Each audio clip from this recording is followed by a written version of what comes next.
so that we can proceed. Comrades, colleagues, my apology. Colleagues, you are all welcome to the meeting. We really apologize for any inconvenience that has been caused by the delay in the meeting. You are welcome. Your participation will be highly appreciated. And then we will go now to the item number 2, which is apologies. Apologies that we have is from Honorable Spies, Honorable Mabika, Honorable Princess Buthelezi, Honorable Hunevat. The Honorable Minister, Dr. Nkosazana, is also unable to join the meeting. We have her apology. And we also have apology from the Deputy Minister. We also have apology from the DG. Those are the apologies that we have received. Sharon, can we please get the list of the participants to the meeting? Because I can see that on the participant list, we have Dr. Naidu, we have Mr. Lance from Salga, we have Mpomahali from Salga, we have DDG Temba Fosi is also with us. And then the members that have attended the meeting, we have Honorable Becky Hadebe, we have Honorable Brink, we have Honorable Mukhalipi, we have Honorable Treza, we have Honorable Kaba, Memamkiza, and it's myself. Sharon, do we correct for the meeting?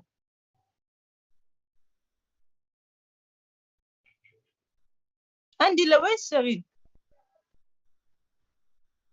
Yes, she's here. Sorry, my microphone was off. We do correct for the meeting, and then as per the DG's apology, Mr. Temba Fosi will lead the delegation from TCOG's side. Okay, thank you. We'll now start with our meeting, colleagues. This meeting is a follow-up on our engagement on the 23rd of February 2021 with the Department on the District Development Model.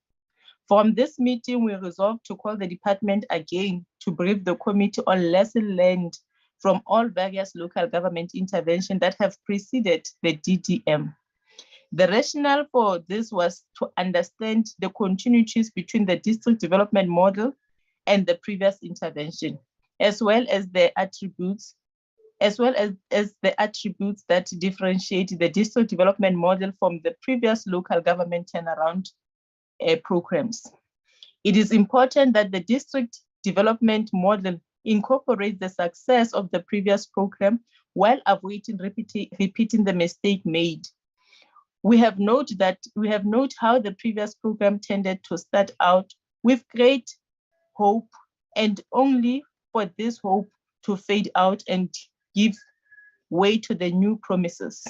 In this regard, one notes the striking methodological similarities between the DDM and urban renewal and also integrated sustainable rural development programs, which were the prevailing approach from 2001 to 2011. Like the DDM, the urban renewal and integrated sustainable rural development program set out to solve the problems of minimum departmental integration and coordination in dealing with the legacy of poverty in disadvantaged communities. This was to be achieved by means of bringing in the resources from all three spheres of government and in a coordinated manner, which will demonstrate how government can join up resources across sectors and spheres using geographical areas as a pilot site. The identified geographical areas, as they were called, were generally district municipalities. The identification of defined geographical spaces for development is therefore not a new feature of the DDM. but a repackaged innovation from the urban renewal and integrated sustainable rural development programs. In this case, the question of funding becomes interesting. During the meeting of the 23rd February, there was a question posed relating to the funding and the cost of the DDM, to which the DGG Fosi replied on a lighter note that the DDM only cost them sleepless nights, as the plan was to fund the model from the resources already existing across government, of which we'll have to test this one because some of the resources that are already there have been already committed. This was also underlying assumption of the urban renewal and the ISR programs, namely that sector department will contribute financially and other resources towards the successful implementation of the programs, as they had been accorded special status by the national government and the then President Thabo Mbeki. This brought much disappointment and frustrations to those municipalities, which had expected that their identification as a nodal intervention areas will bring with it a clear funding stream. It is impossible that the DDM may harbor similar expectations. The department needs to look at this and very careful. Like the DDM, the design of urban renewal and the ISRD program also included a role for political champions. This will promote the mission and the vision of the programs and act as a brokers to facilitate removal of blockage and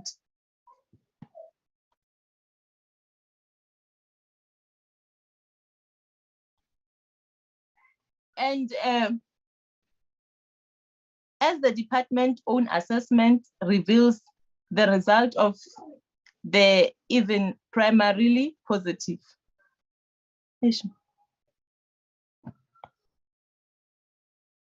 Colleagues, some of this champion added little or no value to nodal development and progress. This is why I have also started raising similar questions about the district political champions. I have highlighted just one example of how much the DDM owes its predecessors. This is to stimulate more reflection on the DDM leakages and continuities with preceding interventions.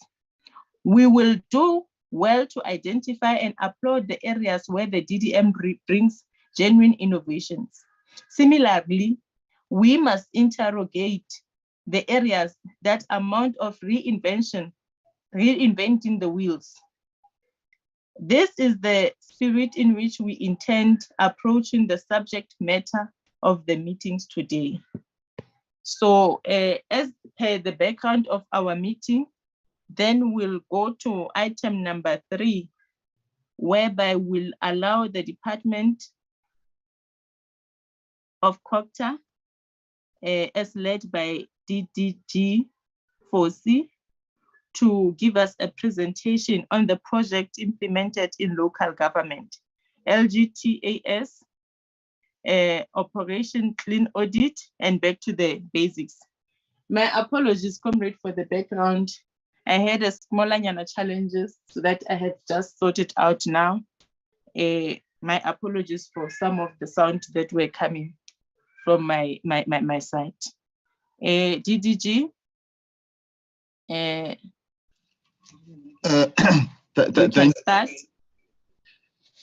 you, Chairperson, Honorable Acting Chair, and good evening to all the honorable members of the Portfolio Committee. I hope the presentation, Chair, you can see it.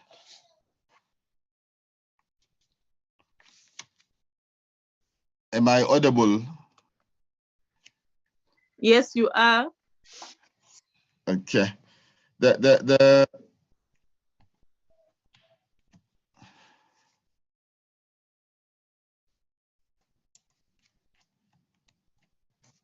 I'm not able to move the presentation. Are you struggling with the presentation, Ntate, so that we can ask the... It has jammed from my side. I can't move. It can't move. Andile and Javin, can you please assist?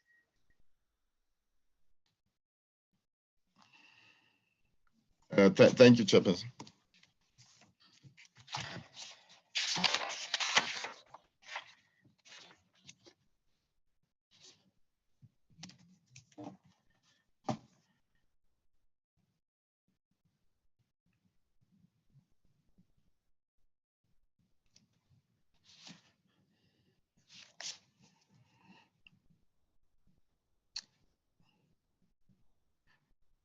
Thank you very much. We can just put it in a presentation mode.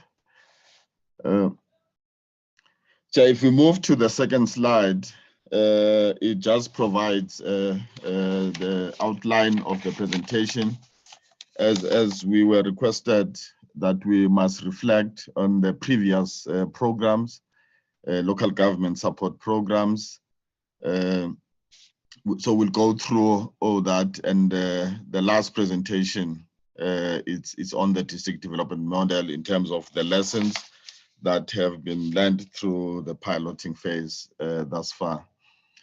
When we move to the next slide, Chair, we start by providing a context, and this context is important in terms of locating the various sort of interventions that were implemented. So the first point we're making there is that the whole transformation of local government took almost a decade to complete. And the key areas of focus at that point was issues around abolishing the local governance that was based on race, integrating previously divided communities in terms of the new system where you have one municipal authority with one tax base, and also introducing the wall-to-wall sort of arrangement in terms of the municipalities across the country. And the focus on addressing backlogs in terms of extending services to the majority of the population, in particular, people that previously were deprived. So the new mandate that local government, the new constitutional mandate, was one of a developmental sort of mandate, which meant that these institutions, which previously were not structured to provide services to all the population, had to then take up this new responsibility. So there was this new mandate for local government. If we move to the next slide, we just also give the history of this transformation, because the process of establishing the system, it actually was informed by different phases, and those phases required different sort of support measures. So if you look at the pre-interim phase, which was largely the phase around negotiations for the new system, which resulted in those sort of elections, and then you move to the actual interim phase, which was more about testing now the viability of the structures that were being established. And this is the phase also where policies and legislation, the white paper to local government legislations were promulgated. And then the final phase, it's when then we actually inaugurated the new system with the elections in 2000, the consolidation phase, and the sustainability phase. So if you look at then these programs, they were really informed by those phases in terms of what was required, what were the challenges at a particular point, which then required that national government working with provinces would introduce different interventions and measures. And these maybe let me make the point also upfront that these interventions, they will always be there at any point because of the constitutional also injunction on national and provincial government to provide support to municipalities to perform their responsibilities. So it was also informed by that constitutional sort of responsibility. If you move to the next slide, this slide, we're just reflecting then here the transformation sort of process and the impact of this process in terms of the structures of local government. So if you look at where we were pre-94 in terms of the number of Black local authorities, from 1,000 to 262, and you look at then the reduction that over the years has been happening in terms of the demarcation processes, which resulted in the reduction on the number of municipalities. So from 2000, with the establishment of the new system of local government, we're sitting at 284 municipalities. And then we'd went on in the last elections, 2016, we're sitting now at 257 municipalities. So this is just the history, which is important, Chair, to these 2 slides that we've gone to locate then these programs in terms of the huge responsibility that was given to local government. If we move to the next slide, the next slide, it then, yes, this slide. This slide then, it tries to just locate these different interventions in relation to the timelines, as I've indicated. So as I've said, the first sort of the pre-interim phase, that was more the negotiations and agreement towards the new system.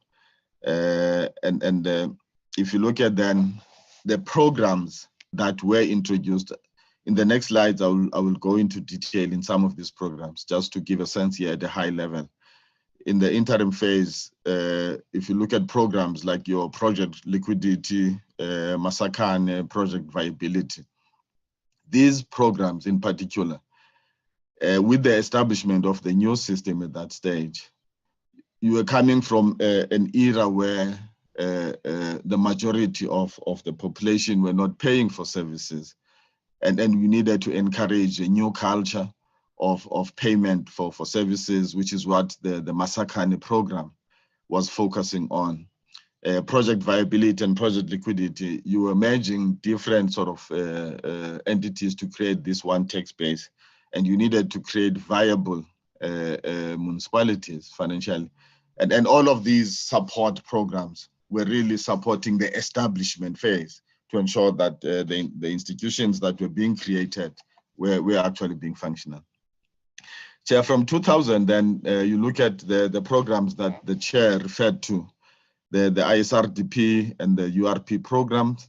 These were programs from nationally that were aimed at really now supporting the developmental agenda of local government, bringing all of government to support municipalities. One focusing on the rural development and also urban renewal.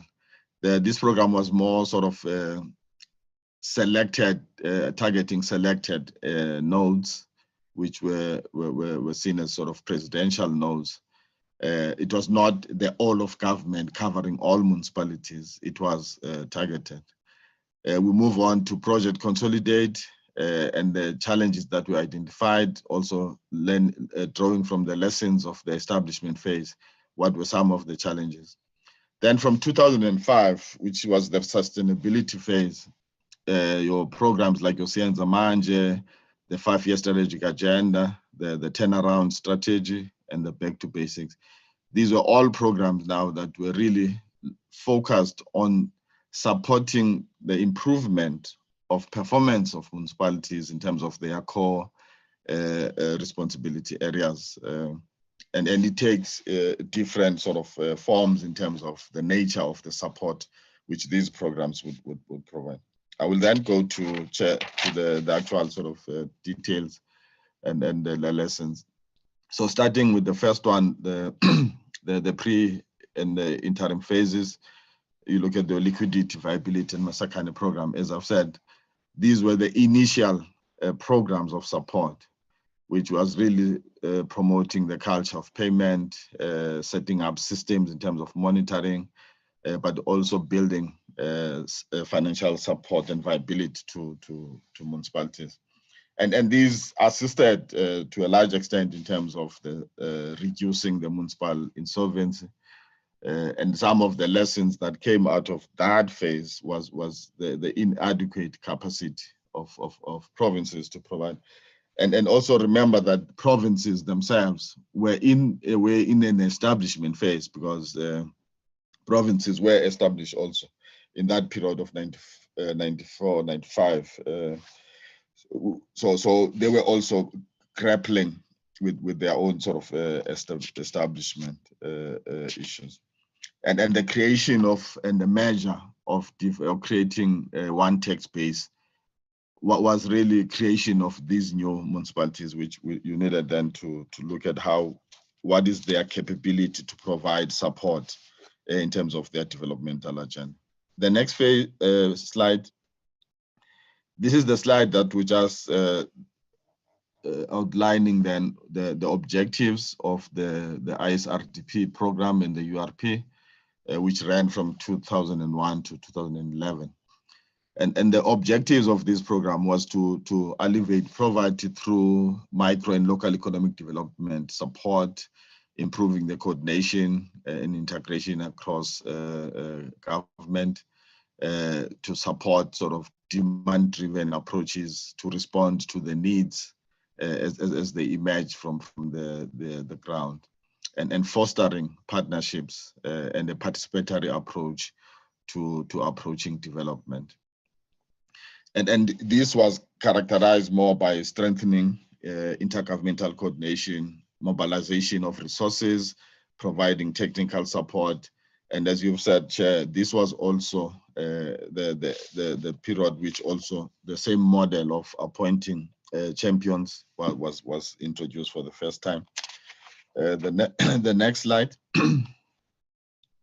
In terms of the successes, this approach provided an opportunity to do these detailed economic profiles for each of the selected nodes that were approached, to an extent that Treasury at that point agreed to in the equitable share to increase or reprioritize sort of the development in the selected nodes. Also, there was significant progress that was made through these interventions in terms of extending provision of basic services, but also reduction in the levels of poverty. Also Treasury established the grant, which was meant to also assist in terms of crowding in public sector investment in these areas. And then there are sort of visible progress that was achieved through these selected areas. If you look at the Khayelitsha rail extension, the Alexandra London Road linkages, and the community investment programs in the Maruleng and Bushbuck Ridge. So we can look at some of those interventions that were a success. If we move to the next slide.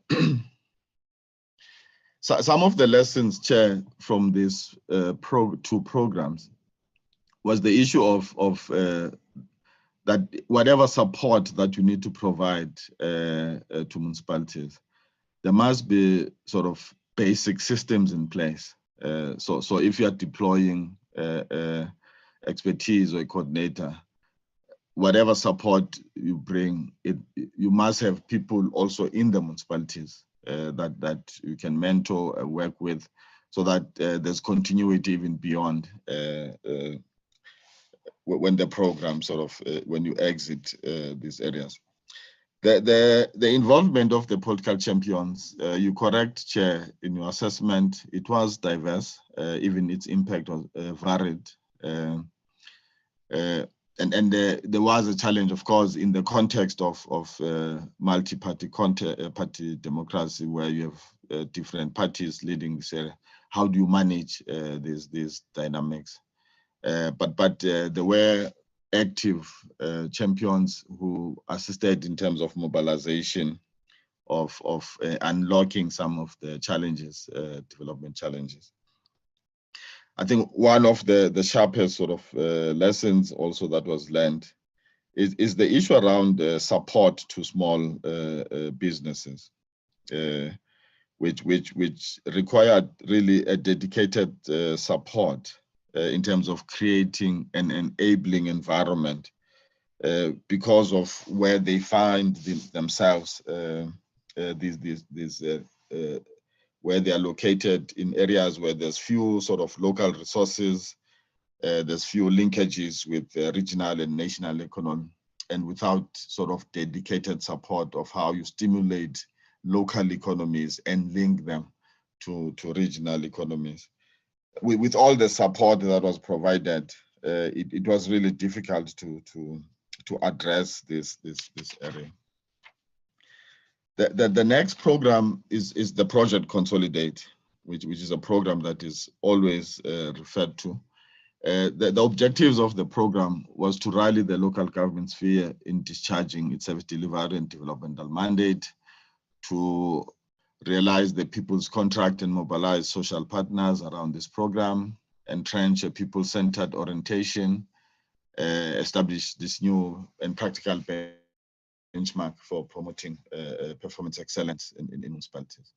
And of course, the other one was to ensure that then you have successful local government elections. The support approach on Project Consolidate was the deployment of technical experts and what was referred to as service delivery facilitators. And these are individuals who were deployed to these municipalities to unlock developmental challenges in each of the areas. There was a lot of training programs that were also instituted during this period in terms of some of the area ones that are listed, the IPSA ILIMA, including some at that stage, and the financing of infrastructure. This was followed, Chair, by your Sienza Manje in the next slide, which was really about providing hands-on support in terms of providing short-term specialist skills to assist with the infrastructure projects, also to assist with the development of policies, systems, and processes to enhance infrastructure delivery and financial management, and also to provide support, in-house support in terms of capacity building at municipal level. And then also providing opportunities to young professionals in terms of internships and on-the-job sort of skilling experiences. So the approach with this one, Sienza Manje, was to then provide this hands-on support, which was based on the individuals that were recruited and deployed to specifically distressed and capacity challenged municipalities for an extended period of time. And these were supported through the planning cluster, which looked at the various sort of areas where these municipalities were challenged in terms of their planning, whether it's master planning, compilation of evaluation roles, development of special SDFs, special development frameworks, and their land use management schemes. And also, as I've said, it also provided training. And this was largely a program that was supported by DBSA. So we also utilized the training academy, which was targeted at providing support to municipalities. In terms of the successes, the number of projects showed an upward trend with over 1,000 new projects that were facilitated through this support, deploying these technical experts to unlock infrastructure project and assisting with the setting up of systems, assisting with supply management of supply chain processes, including project preparation in terms of business plans and the whole project management and rollout of the infrastructure. The lessons learned on this one is that the program was to an extent centered around individuals deployees, which created dependency from these municipalities. Because there was no sort of appointment of people that will then, this expertise can impact their knowledge and train and mentor. So that created this dependency. But also the Sienza Manje was not sort of sustainable because it was paying better and it attracted a lot of skilled and experienced people from municipalities. So some of the vacancies were caused by some of the professionals leaving municipalities to this program, which also then created that dependence on municipalities.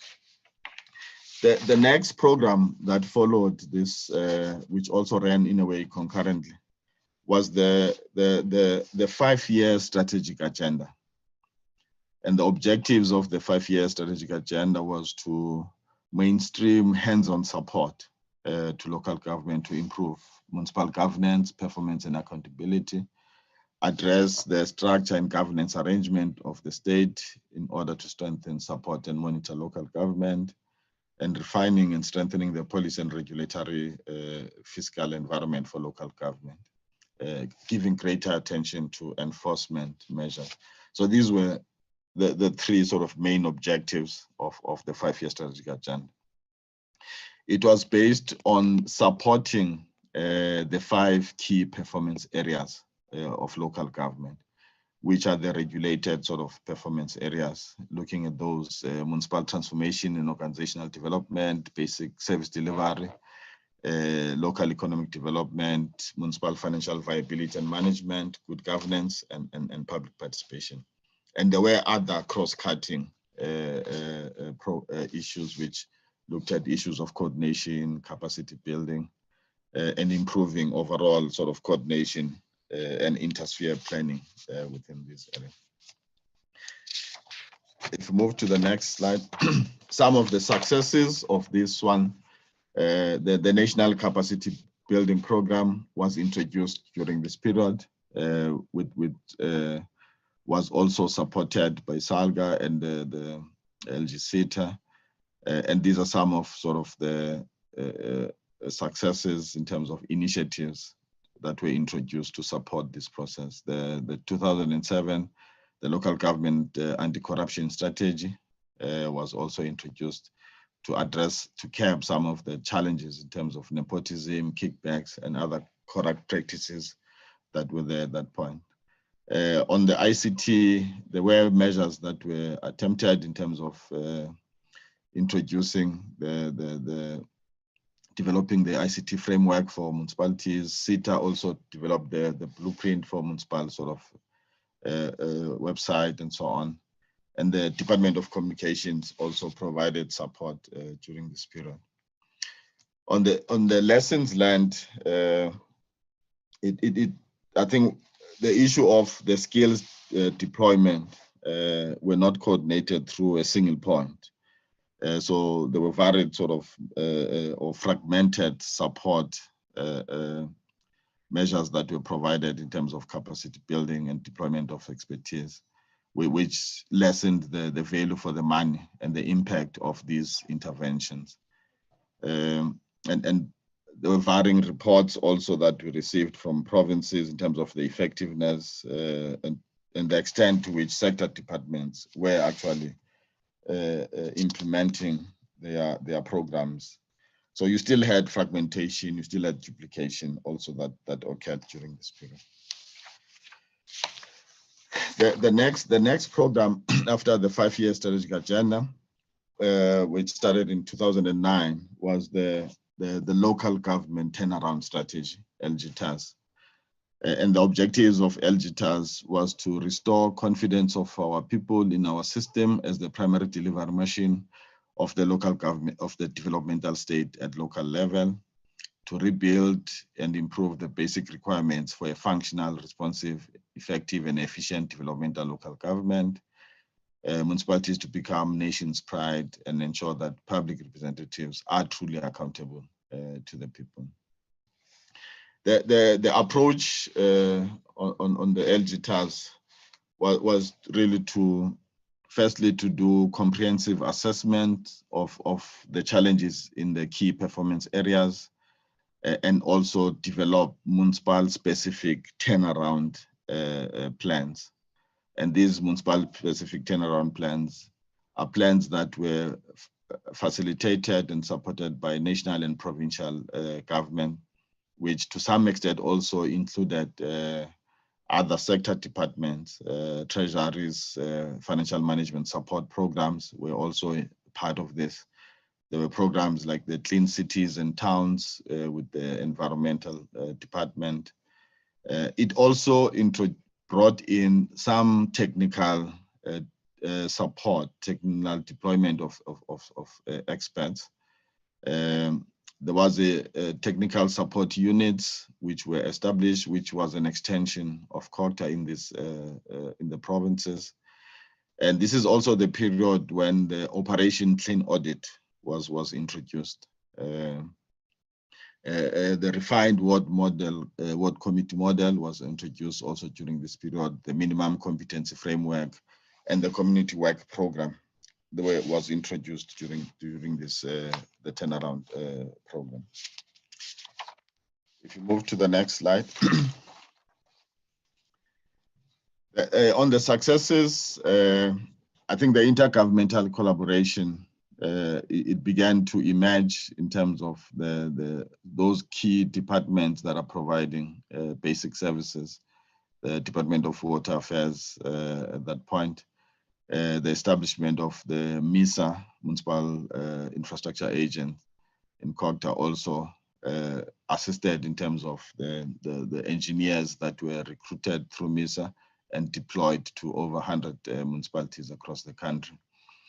There was successful development of the ward committee's operational plans, which was a major sort of achievement in ensuring that communities participate in the needs analysis, planning, and also the implementation of the IDPs. I think during this period, it reinforced the whole sort of planning, community participation in the planning process, and it reinforced the initial sort of work that was started in the previous programs, because these ward committee operational plans, they identified sort of targeted programs that the ward committees would also be coordinating, working with the municipality, whether it's issues such as graveling of roads, high mask light, issues of waste disposal and sanitation. The lessons learned during this period, there's a need for this interactive approach to improving the maturity of municipal performance information. There's been serious sort of challenges that were identified in terms of the quality of information that was generated during this process, and the need for sort of extensive consultation and hands-on support by all sector departments, because there were few departments that were actually involved in the process. And it also, this revealed sort of a need for reviewing the whole reporting requirement. In fact, the overburdening of municipalities with the reporting requirements, it came out sharply during this period. There were many sort of reporting requirements from many sectors on municipalities.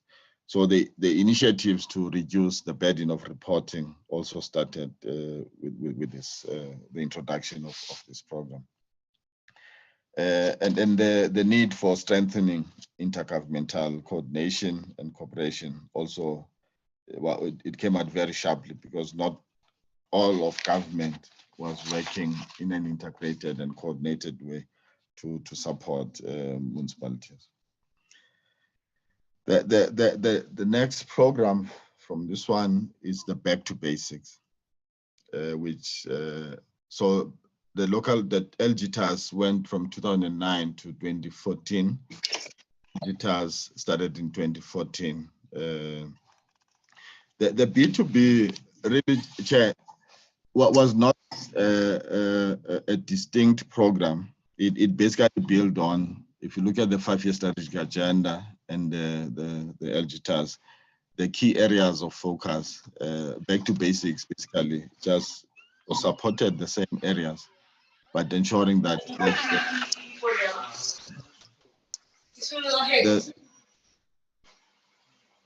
to ensure that there's more focus on improving the support to the core areas of performance of municipalities. So the key 5 results areas that we agreed to was putting people first, service delivery, good governance, sound financial management, and institutional capability. These are phrased differently, but they are aligned to the 5 key performance areas of municipalities, which was consistently applied in the other 2 previous programs. If we move to the next slide,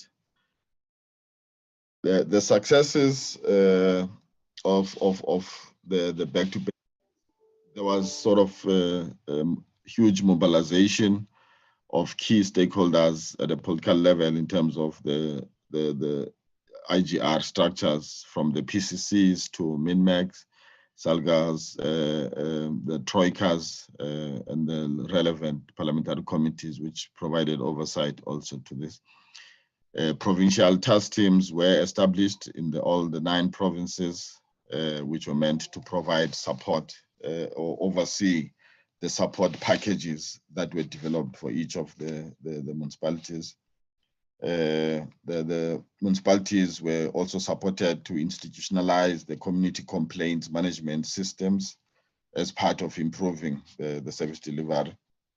The anti-corruption strategies that were also rolled out, and the monitoring of compliance in terms of the municipal systems and structures and regulations in relations to the appointment of senior managers. With regard to the lessons, Chair, whilst B2B had significant successes, it still not had sufficient sort of impact in terms of the citizens' experience of local government because of the many challenges that municipalities are still experiencing. There was also issues of uneven participation and the challenges around coordination of the support, and the B2B action plans that were developed did not address some of the systemic and structural issues which were the underlying causes to the problems of some of the municipalities. Even the interventions, also the 139 interventions that were introduced were really not corrective interventions in terms of addressing some of the fundamental problems that led to these municipalities to be in the state they were in. The other challenge, this program also, there was not sufficient mobilization of social partners in terms of traditional leaders, business, and other civil society formations. If we move to the next slide, Chair, these are just my concluding slide, but the key points to make here is that the previous programs, as indicated, were not seen, should not be seen as distinct sort of interventions, because they were building on each other in terms of the focus areas. And they were meant to respond to the challenges that were glaring and prominent at a particular time as we look at the evolution of the system. And these programs, if you look at this, some of the lessons that we can learn from this one. Please don't move on this one. If we look at the lessons that we can learn, is that based on the research that was done by Treasury, which provides this sort of indication of how much is actually spent on municipalities every year in terms of capacity building programs. And so these 154 support programs, the challenge is that they still remain uncoordinated and fragmented. But there are other underlying challenges that have also impacted on the successes overall of these programs. For example, issues around continuity, both at a political and also administrative level.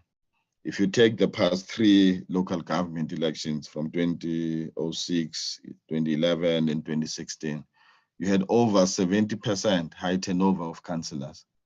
And that also has an impact in terms of senior managers in municipalities.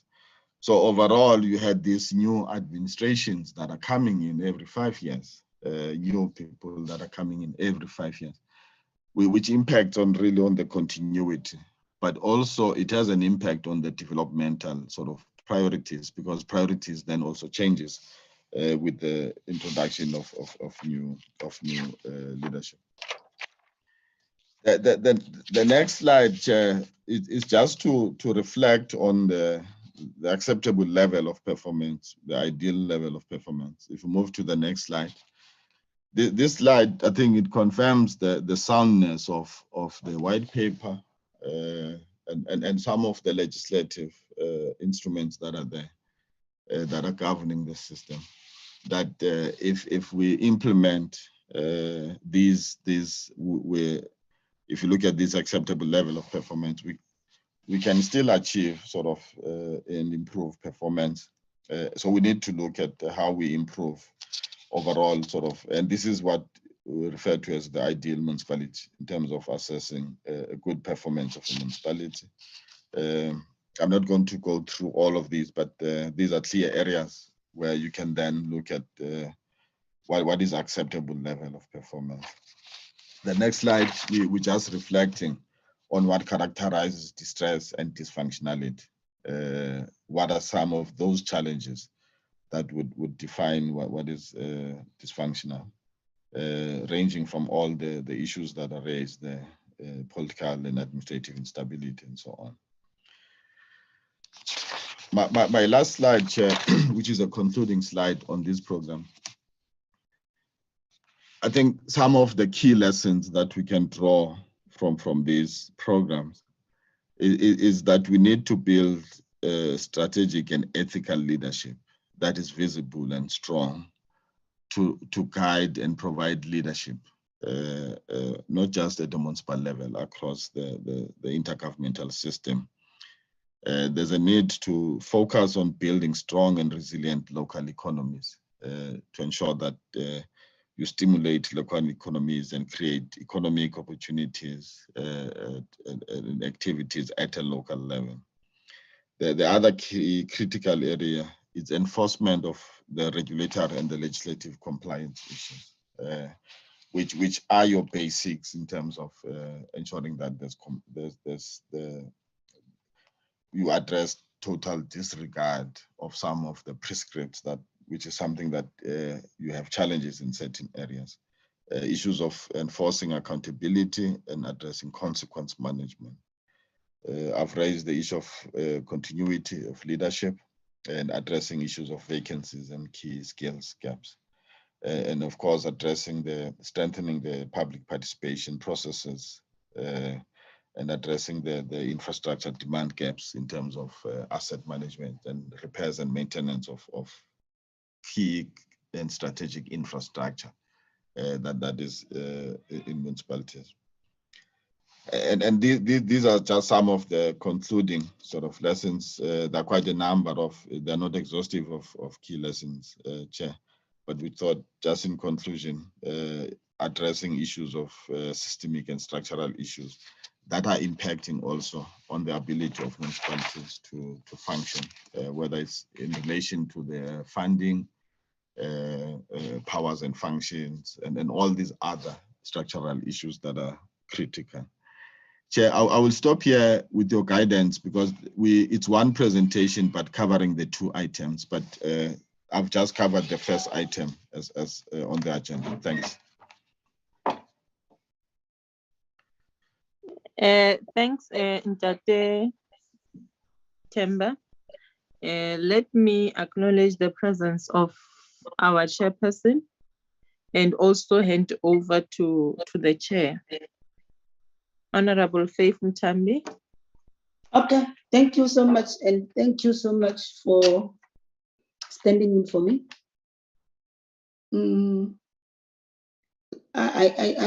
like what the DG Force is saying, I think we need guidance from you colleagues whether to continue with the second presentation or you want to have the bite first on the first presentation, or can we allow him to proceed with the second presentation? I need to be guided. Allow him, Chairperson, my proposal. Okay. I agree with that, Chair. Okay. Seconded. Then, yes, because all this program after all interrelated. So you can proceed, DG Foresee. Thank you, Chairperson, and good evening, Chair. Yes, to you too. We are Yes, so thanks. sorry to make you to work on the public holiday. No, it's fine. Chair, I think maybe before I get to the point of the slides, maybe just upfront make the point that would be a clear distinguishing sort of a feature of the previous programs and the DDM.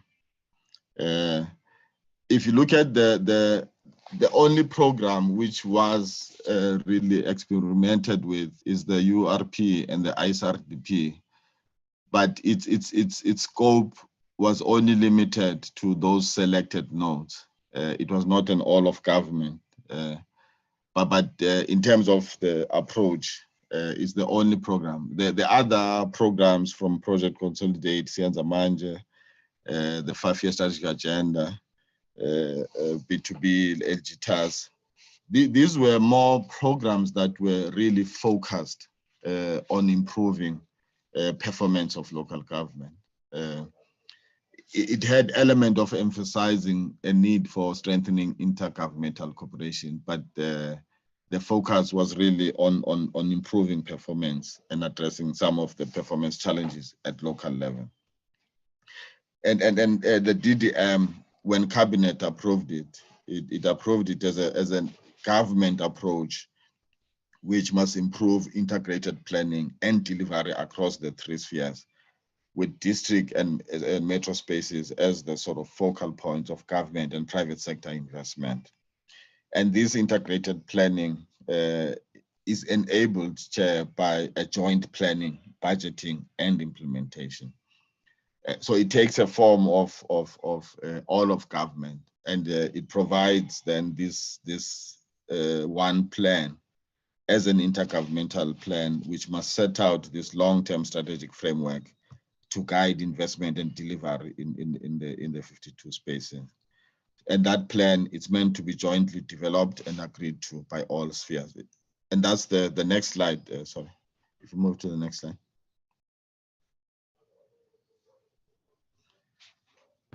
Chair is only on my side. Oh, now it's moving. Okay. It was not moving. Yeah.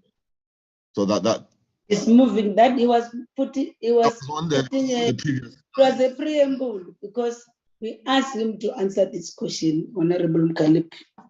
Oh. Now, yes, this is where he's starting now. Yeah. So if you can move back to the previous slide. It also covers some of the initial sort of just point that I've made in terms of just the background to the DDM. But DDM is not just about focusing on performance of local government alone.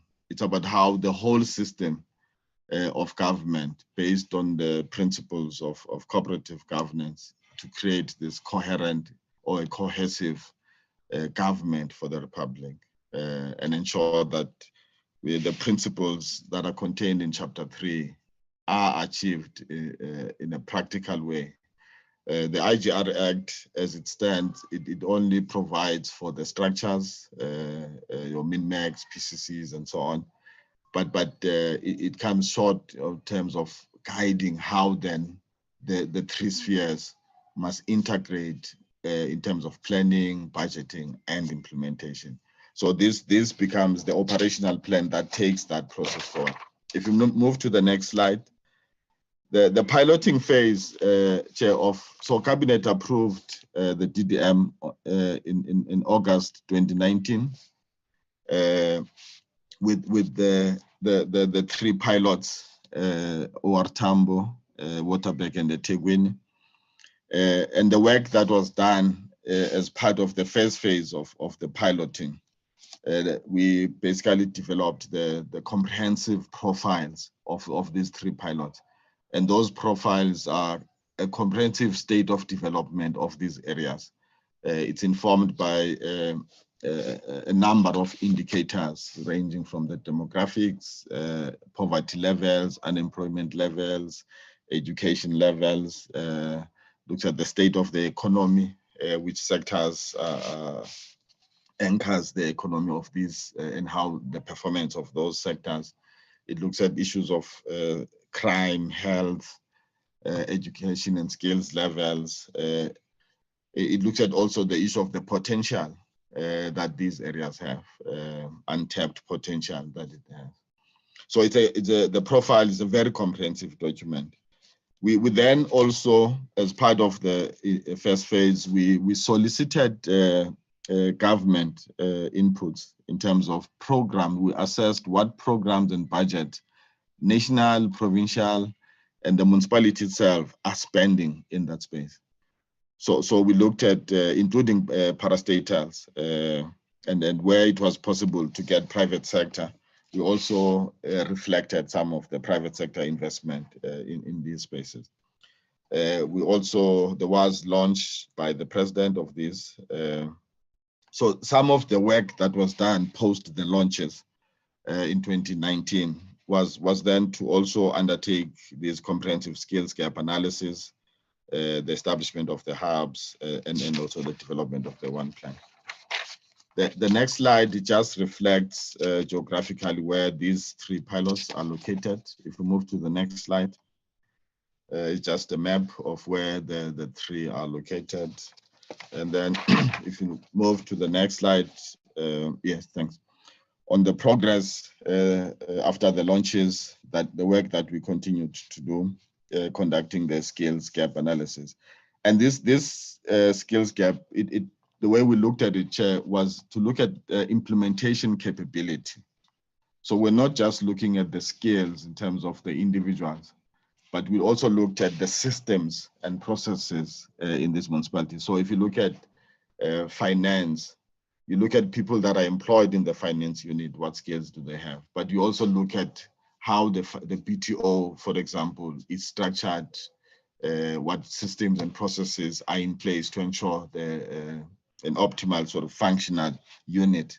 The same with the infrastructure. You look at the skills in terms of what capacity do they have, but also what support systems and processes are there for planning, but also the rollout of the infrastructure. So it's a comprehensive sort of skill set that looks at the implementation overall capability. We have also established the hubs in the three. The process of development of the one plans, we have now the draft one plans have been completed in all three. And the one plan, there are processes that have informed the development of that one plan, from doing a detailed diagnostics, looking at the visioning exercise and strategic interventions, strategic interventions in terms of catalytic projects. We have a sense based on the draft one plans, a better sense of what the challenges are, but also the catalytic interventions are beginning to frame a clear long-term vision and what are some of the initial building blocks to move towards that long-term vision. So all of that is still there. And of course, the conclusion of the final one plans will be in July, Chair. So from now up until June, we'll continue interacting with the various stakeholders and also municipalities as they finalize and adopt their IDPs and SDBs. We ensure that all of these processes are synchronized and are integrated. And then also it responds to the immediate challenges in terms of the context of COVID, taking into account some of the stimulus packages and interventions that they've put in place. The next slide, please. This next slide just gives sort of a process map of where we come from and where we are. So we started the process in August 2019. The hubs and the one plan guidelines that were developed to assist the process. The champions have been appointed.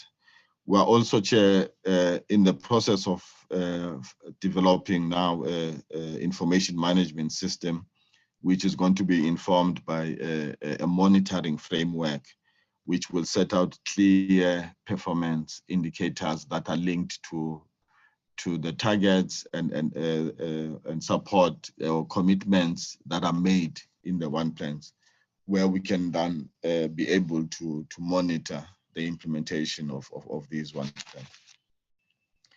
If you move to the next slide. The next slide is just a reflection of the implementation tools that we have developed to support the implementation. But also these are instruments that we will use to sort of drive the change management process in government. So if you look at the first one, the critical point about the first one, the implementation framework, it's a beginning of a process where we've met with DPME and Treasury.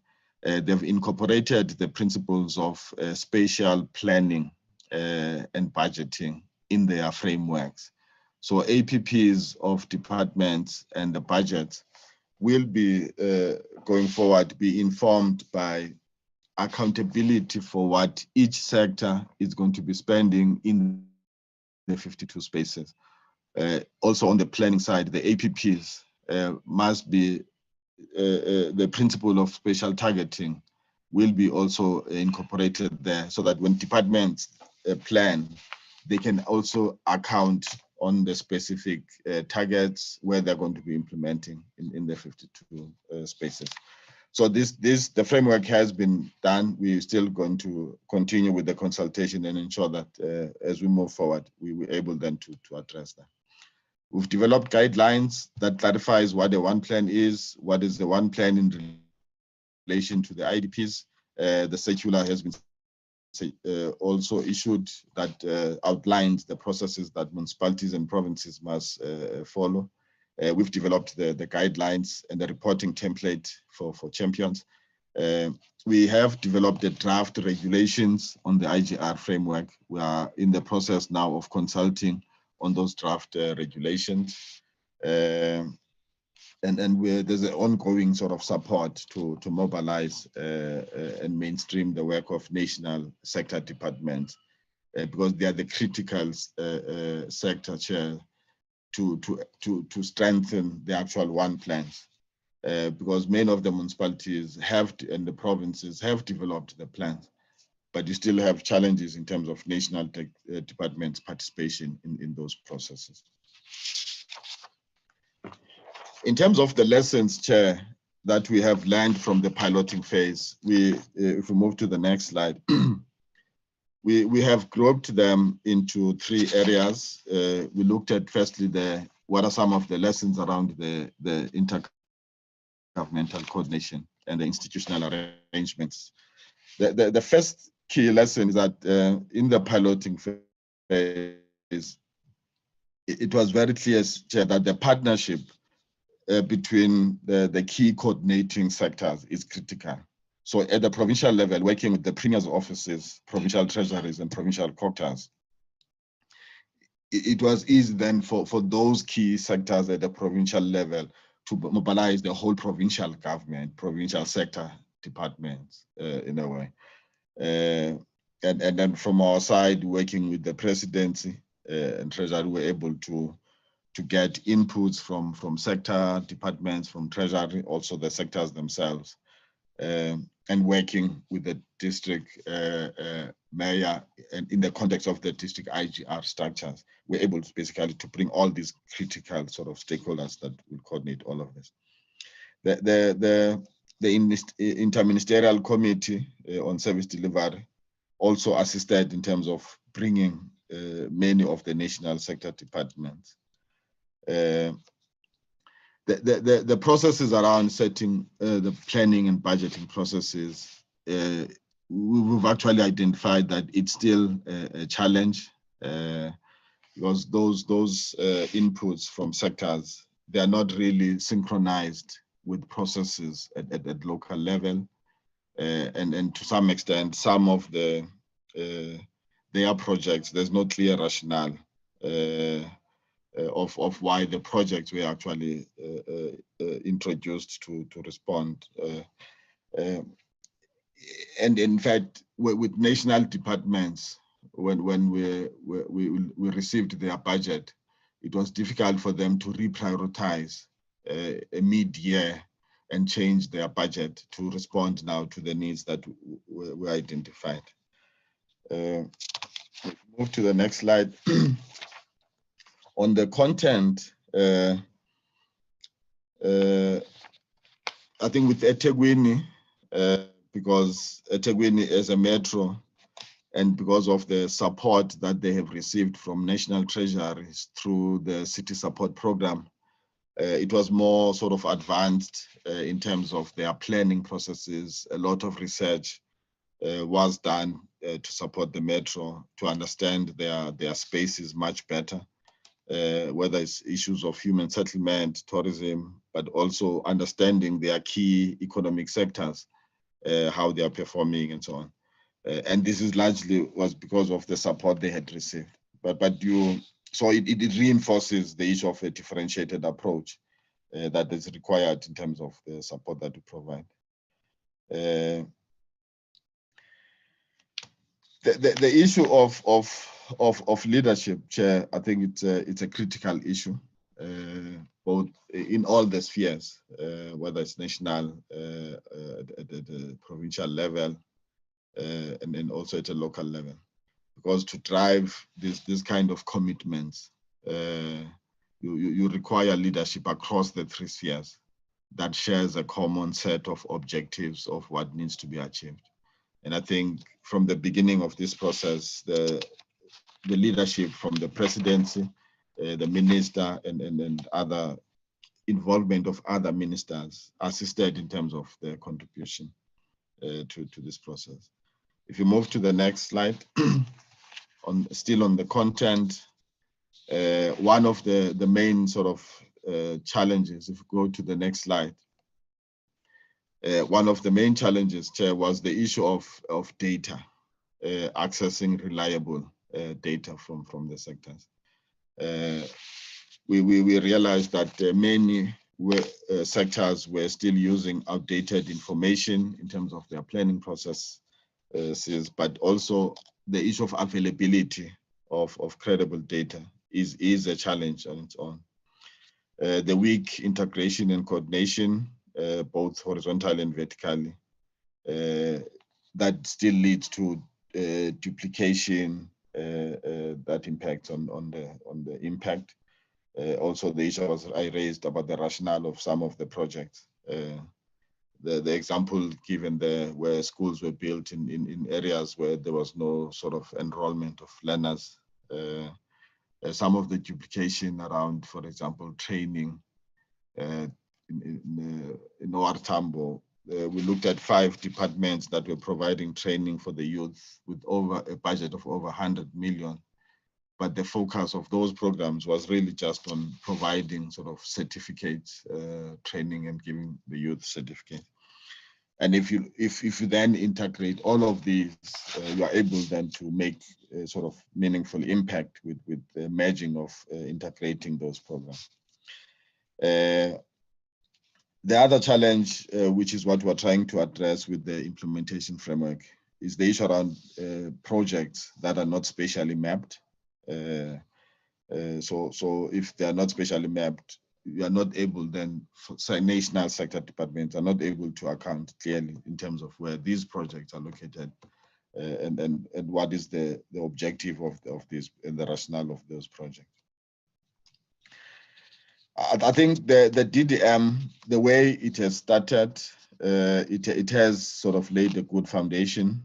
in terms of the intergovernmental approach, which I think we need to continue to strengthen that.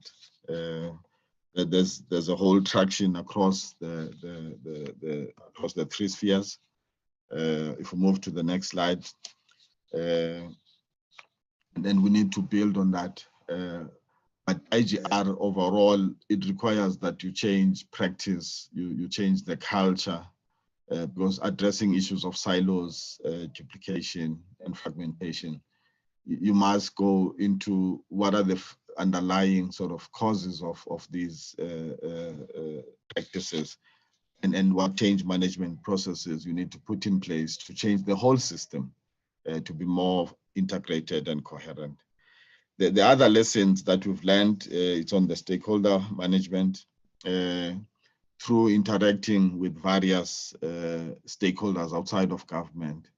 We've discovered that there's sort of a huge support and willingness to partner with government from business, research agencies, big business, small, even informal trade associations representing informal traders. They want to work and partner with government.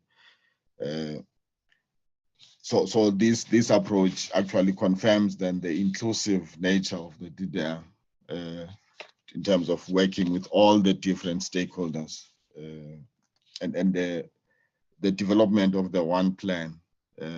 It has been through processes of engaging all these different stakeholders in terms of shaping that one plan and ensuring that the understanding of the diverse sort of interest of the various stakeholders informs the understanding and the interventions that must be put in place to respond to this. In conclusion, Chair, the majority of the lessons, of course, it's about the need for greater collaboration across the three spheres. And I think the lessons from the pilots are beginning to inform some of the areas that we need to strengthen going forward. The regulation of this process, so that it's not just dependent on the persuasion and free will of people, whether they participate or not. It's something that must be managed in terms of the intergovernmental processes, so that we're able to have this coherent government that is integrated and coordinated.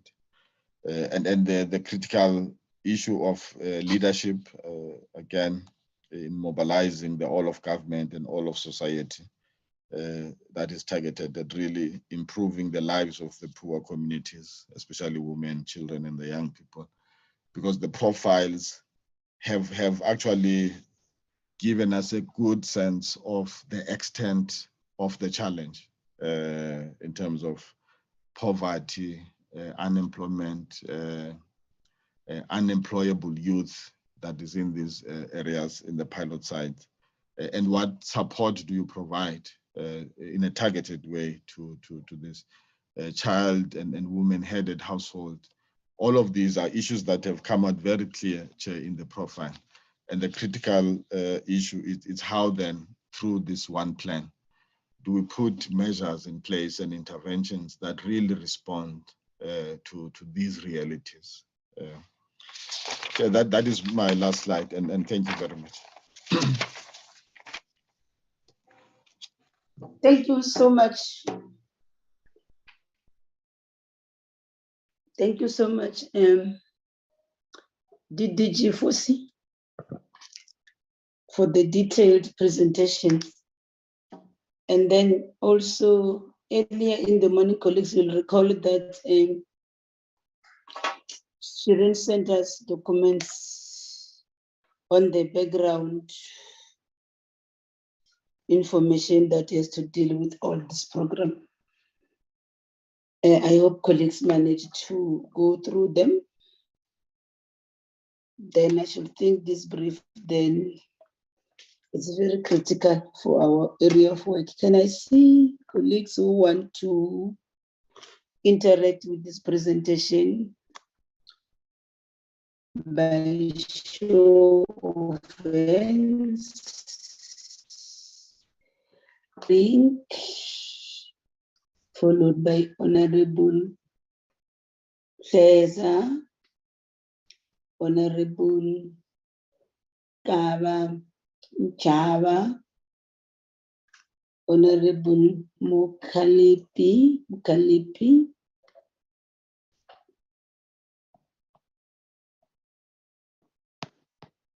that's for is the four hands that I can see. Yes. So we'll move in that order.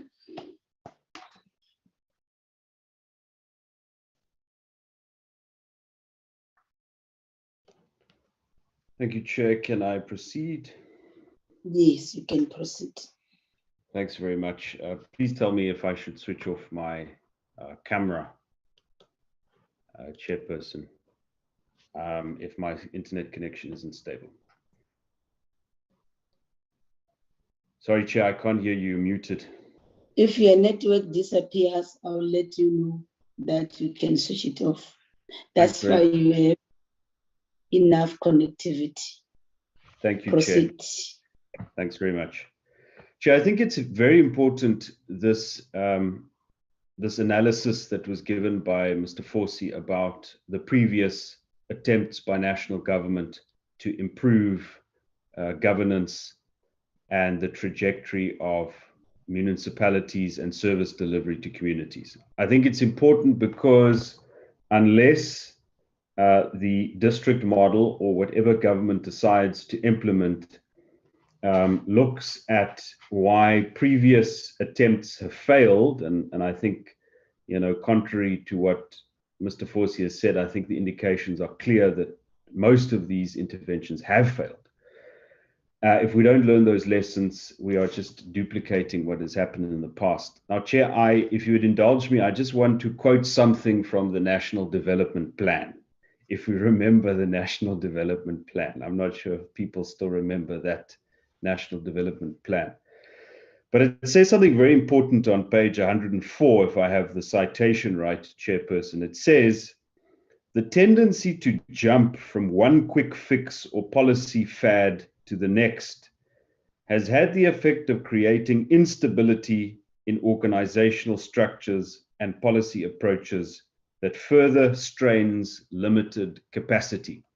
In other words, if we don't learn from the past and we simply come up with a new program, a new fad, a new set of fancy and smart sounding words, but we don't address the underlying issues, we might end up making things worse, not better over time. Chairperson, I just quickly want to refer to these previous projects, some of which were mentioned by Mr. Forsey. So 2004, we had Project Consolidate. That was about transferring skills and deploying skills to municipalities in need from national level. 2005, we had Cienza Manji, very much the same. And I think that Mr. Forsey made a very important comment here in that Cienza Manji actually had a bit of a perverse incentive in the sense of here we had a program that paid qualified professionals a lot of money so that they can be deployed in municipalities temporarily. And then people ended up going to work in that program instead of working in municipalities. And in fact, so that is a sort of a reverse effect of what you want to achieve. Instead of letting the talent go to the municipalities, it attracted talent at the center. Then something Mr. Forsey didn't mention was in 2006, there was the Joint Initiative on Priority Skills Acquisition, GIPSA, which is in fact to help smaller municipalities in light of the shortage of engineers, planners, artisans, and technical and project managers. Then in 2006, and I don't blame Mr. Forsey for not mentioning this because it's Treasury, came up with the Municipal Financial Management Support Program, again, it was about giving municipalities the key skills to deal with financial management, which has service delivery implications, as we know. Then, rightly, Mr. Forsey referred to the, before we get to the strategy in 2007, there was the Local Government Leadership Academy established, and it incorporated the Municipal Leadership Development Program. And this was again about enhancing skills and expertise and ethics at local government level. Chairperson, it might just as a side note be good to check what is the status of the Local Government Leadership Academy that was established back then. Then in 2006, Mr. Forsey mentioned this, the 5-year local government strategic agenda. And I think the important thing about that 5-year agenda, which was to end in 2011, it was abandoned only 3 years later. So a 5-year agenda didn't run until 2011. It only ran until 2009, when it was replaced by the local government turnaround strategy, and emphatically replaced. And then lastly, Chairperson, and this is not a full overview of what Mr. Forsey said, just the second 10 years of democracy. Lastly, we had the back to basics, and an important objective in 2004 of back to basics was it was aimed at turning around at least 2/3 of municipalities in 2 years' time. So back to basics had this classification of dysfunctional, semi-functional, well-functioning, and it aimed to turn around dysfunctional and semi-functional municipalities in a 2-year time period. And my last point on this is in 2008, on the 30th of March, Minister Mkhize, the current minister's predecessor, basically said that back to basics had failed at that objective.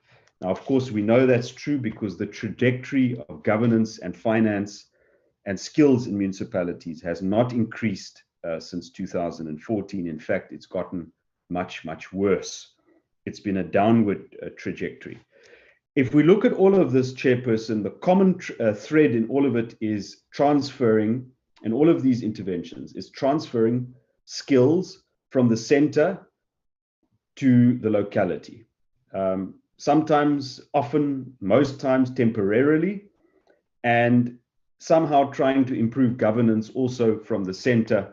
But none of these programs help municipalities attract their own skills, grow their own timber, so that they don't become reliant on government intervention. And I think that is a very important point for us to acknowledge, Chair, because if the district model is simply going to duplicate that attempt to transfer skills from the center to the periphery, instead of building up from the periphery the ability to attract their own skills, then it will not be a success. Chairperson, let me then look at the district development model, the second part of the presentation, and here I've got some concrete questions.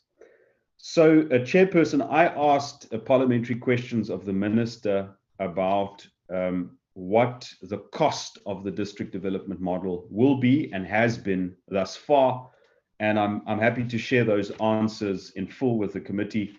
But in essence, the Minister replied as to the cost that 50 million rand will be budgeted for the next 3 financial years for phase 1 of the district development model. For phase 1, 50 million rand every year for 3 years.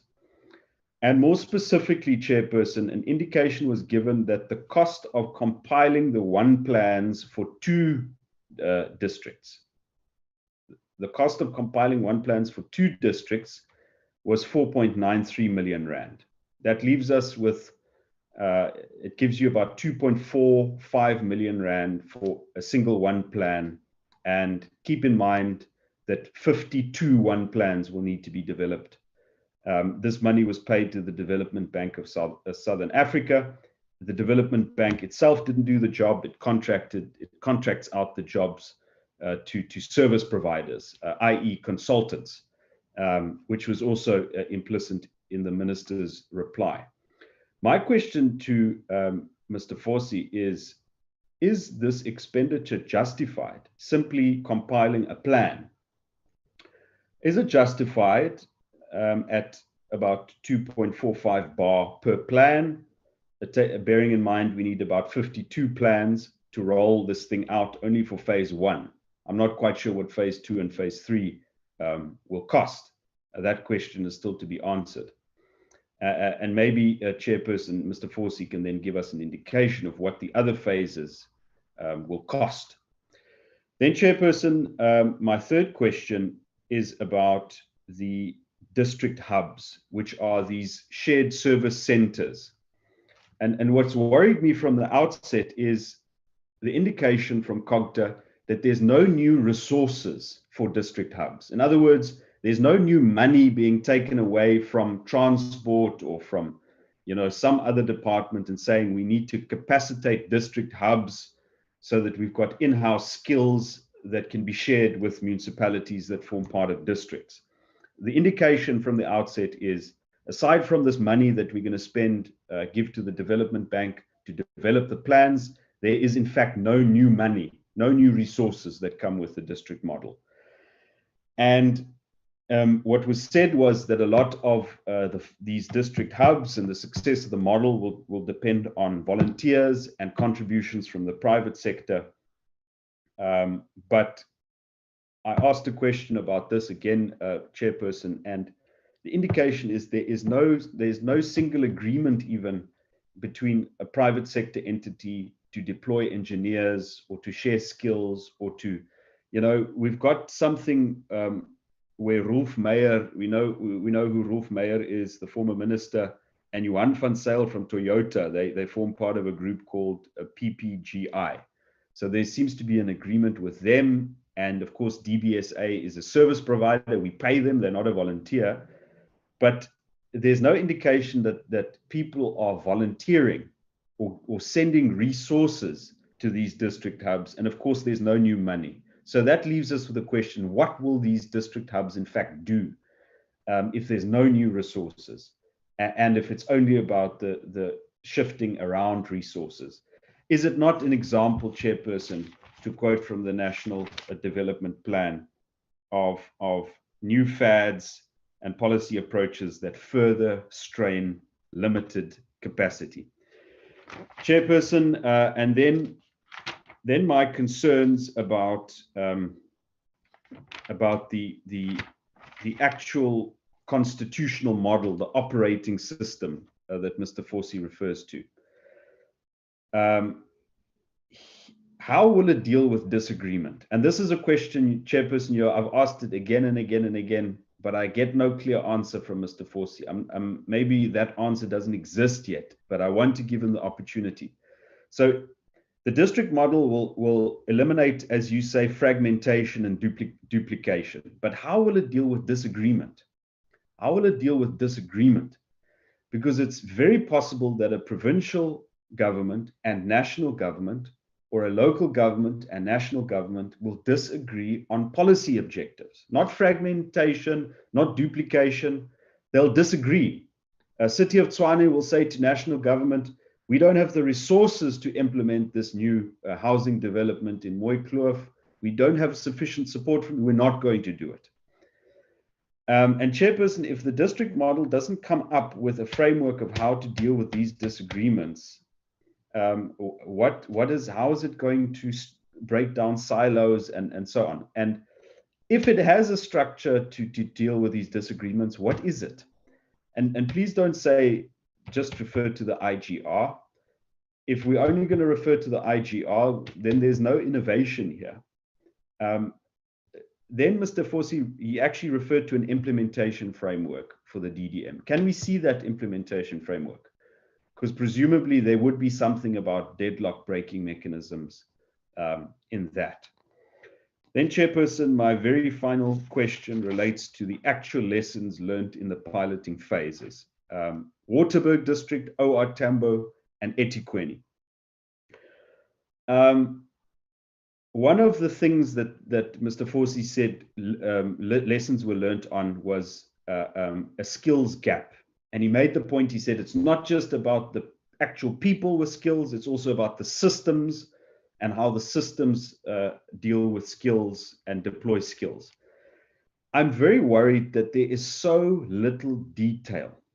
It's a very high conceptual level. Many high sounding words are used, jargon. I think, if residents in the Waterberg were to watch this, or OR Tambo, they wouldn't know what we are talking about, using very highfalutin language. Can Mr. Forsey just tell us, what did this piloting phase tell you about the Waterberg and OR Tambo in terms of skills? What is the skills deficit there, and how are you going to fill it? How are you going to get the Waterberg and its municipalities to have the ability to attract highly skilled civil electrical engineers, planners, and so forth, grow their own timber instead of being dependent on another national government scheme? And it's the absence of that detail, Chairperson, that doesn't give me a lot of faith that any lessons were learned in the piloting phase. But I am eager to hear Mr. Forsey's response. Thanks very much. Thank you so much, Honorable Brink. Can we allow Honorable Keza? Honorable Keza. No, thank you very much, Chair. Greetings to the colleagues and greetings to the DDG and you, Chairperson. Chairperson, you'll advise me the same. We are sitting here with network glitches and challenges in this platform. So you would advise me if my network drops, Chairperson. Okay, we'll just proceed. I will do so. Thank you. I would like to begin to say that I went through the two presentations earlier on in the day, and much has been said about what the previous interventions in terms of the back to basics and the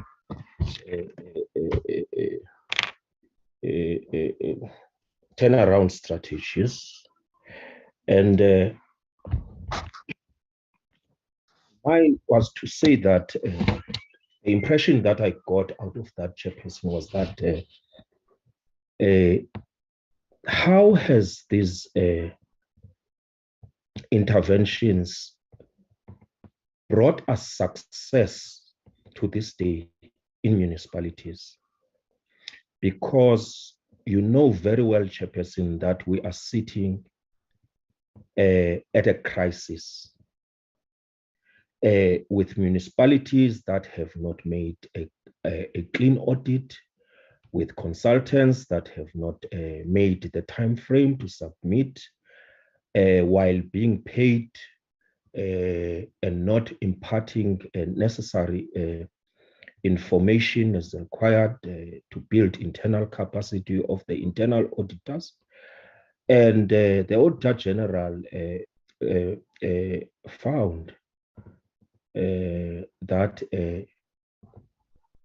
it has become a common phenomenon for South African municipalities to experience serious financial problems, that they are unable to deliver their services or fulfill their financial obligations.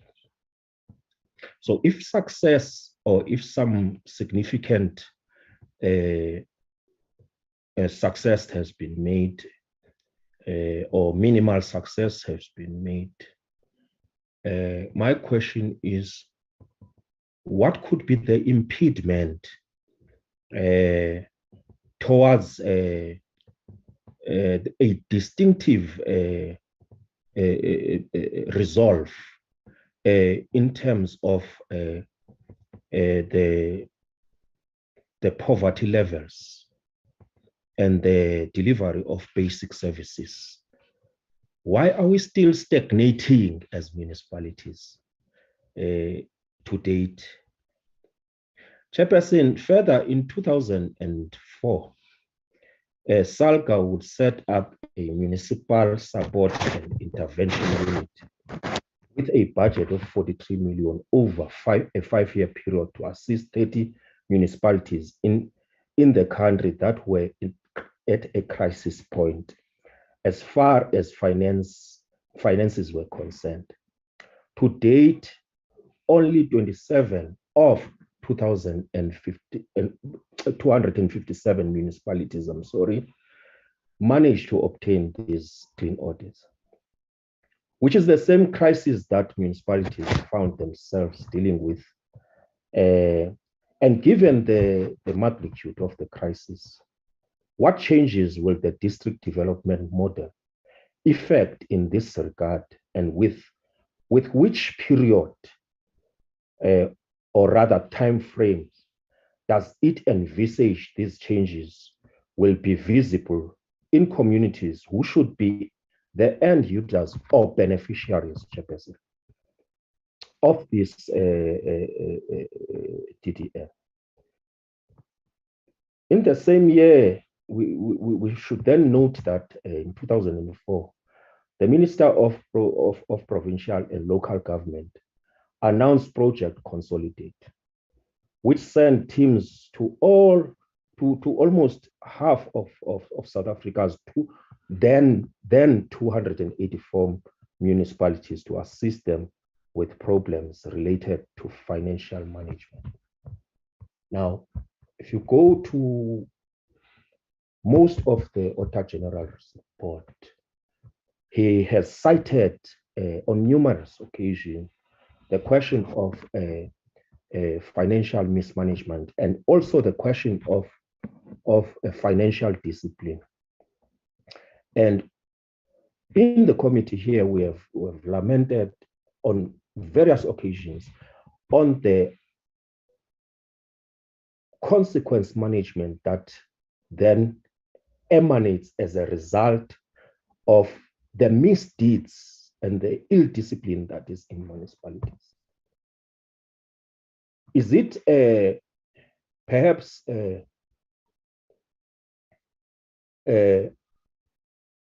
anew that we would have a district municipality district development model as proficient English language as put in that program? Is it then or how is it going to develop a culture of that discipline? And I hear that the DDG speaks about a need for leadership, and I agree with that because there's none. There's almost none. I don't want to say there's none. There's almost none. And if you find one or two, Chairperson, nothing is of lesson that has been brought about in the committee to say that these are the lessons, these are the indicators, and so on. I've seen here that it's written a desirable municipality, how it should be shaped, and somewhat got in lured into that, but we are currently in a crisis, and when will we realize a municipality that is as desirable as those submissions are?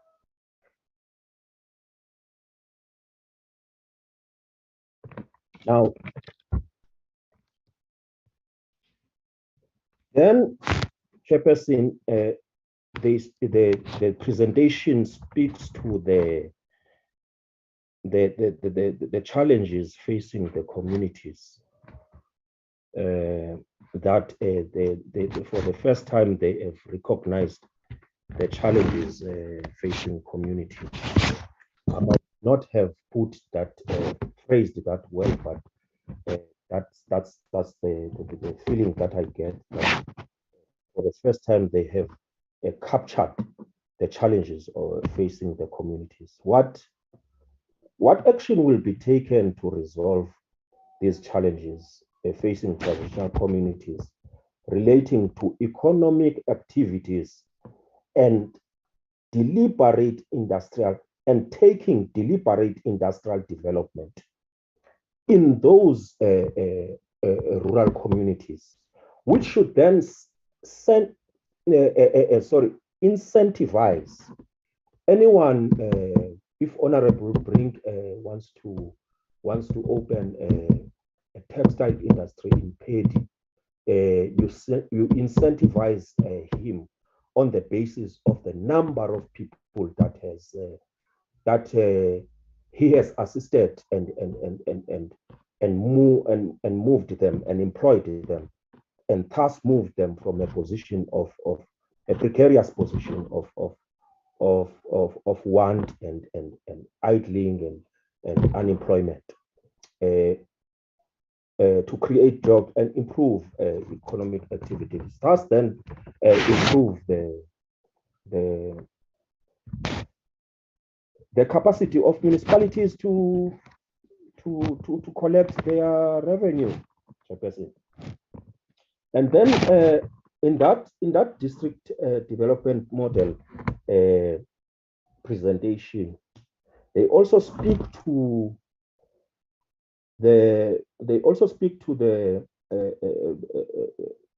some events that then are hosted where the pilot is launched. And my question to that, can they put us to speed as to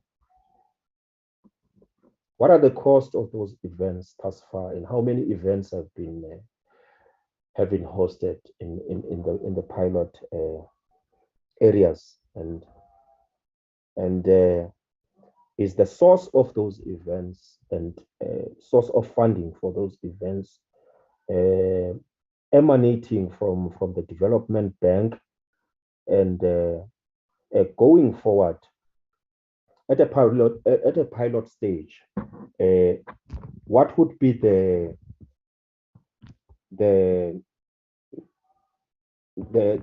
way in which you phase out those events, and while phasing out those events, and how will the budgets of those events that are currently used right now be directed to other activities within the district development model? Chairperson, I think this is my last question. What distinct program lately that has brought about that will bring about rather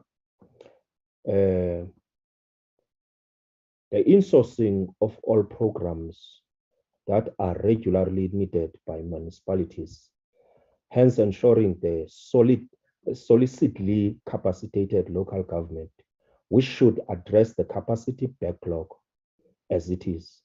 Because the earlier presentation spoke to the 2 billion that is used every year to building capacity for local government, and I'm wondering if we have indeed, and we can proudly say that that capacity has been achieved.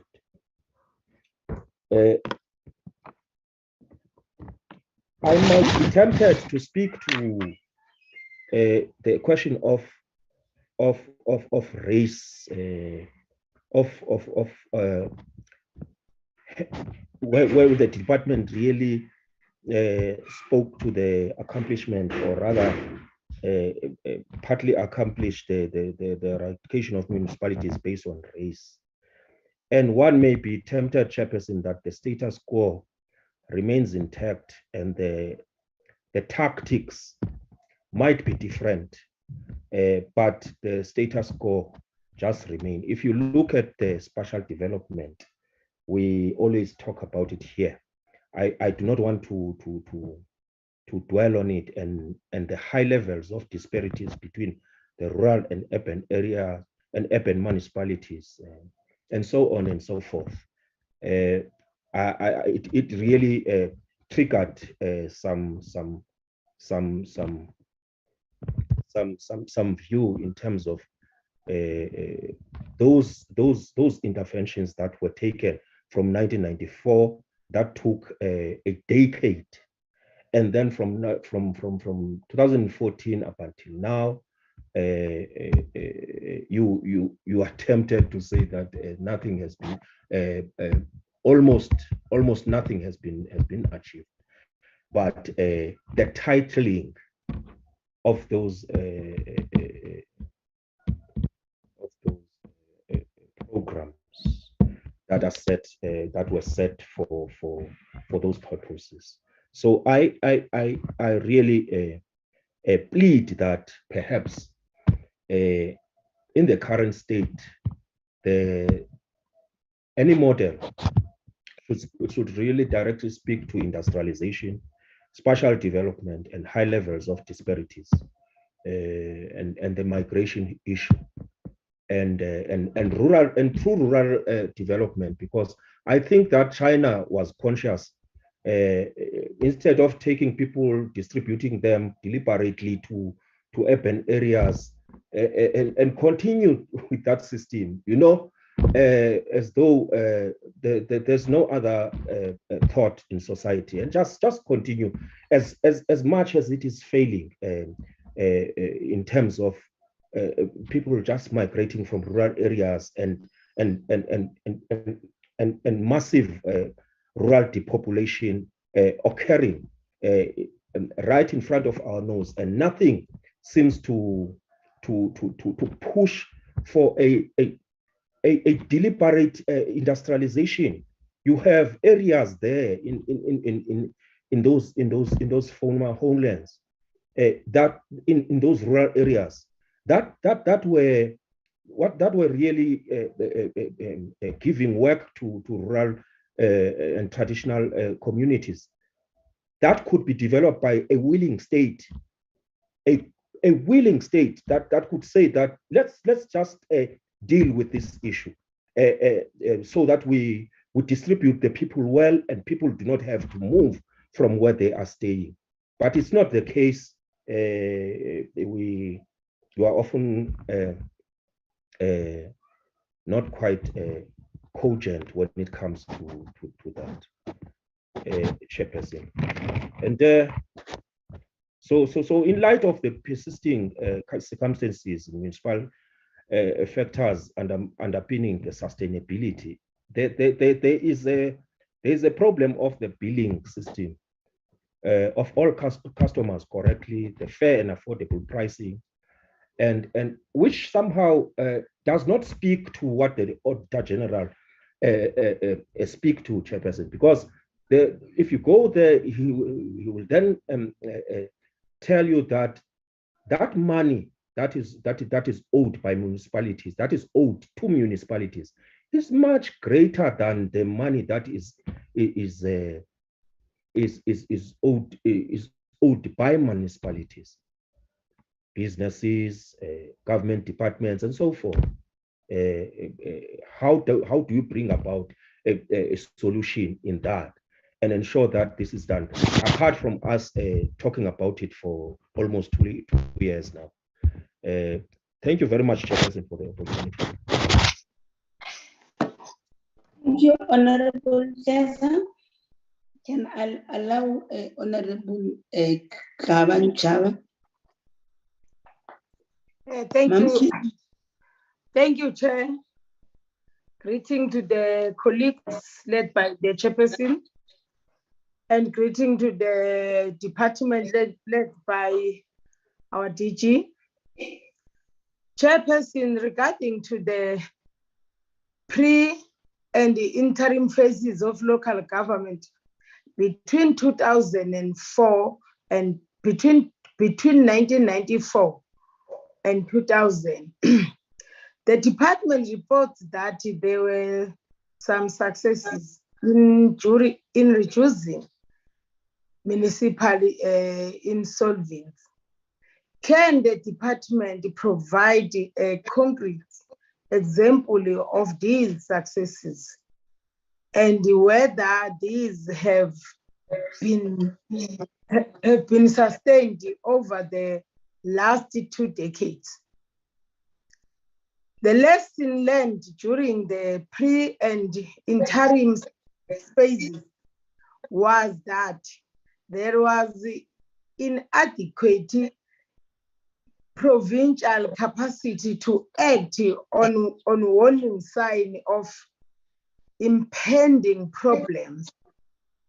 How has this changed over the last 2 decades? With regard to the capacity building, investment detailed in the department's presentation, what has been the value of capacity building locations in respect of the local government sector training authorities? Lastly, Chair, regarding the urban renewal and integrated sustainable rural development programs, predominantly from 2001 and 2011.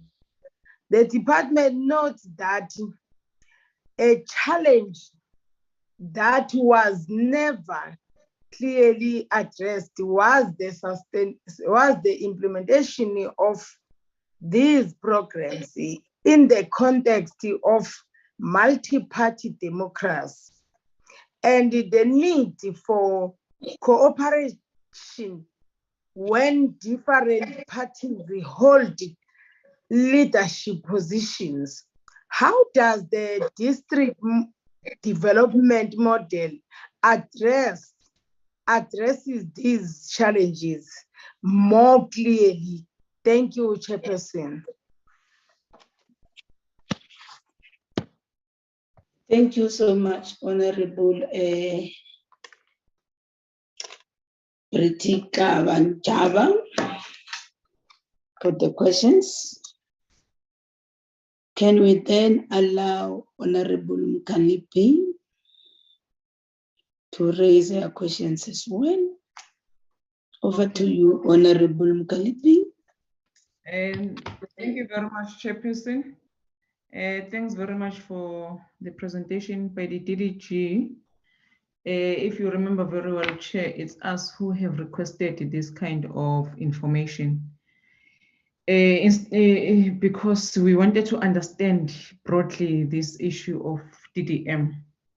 I'm covered by the questions that have been asked by my colleagues here, but the purpose of this meeting, Chair, was not really just to get into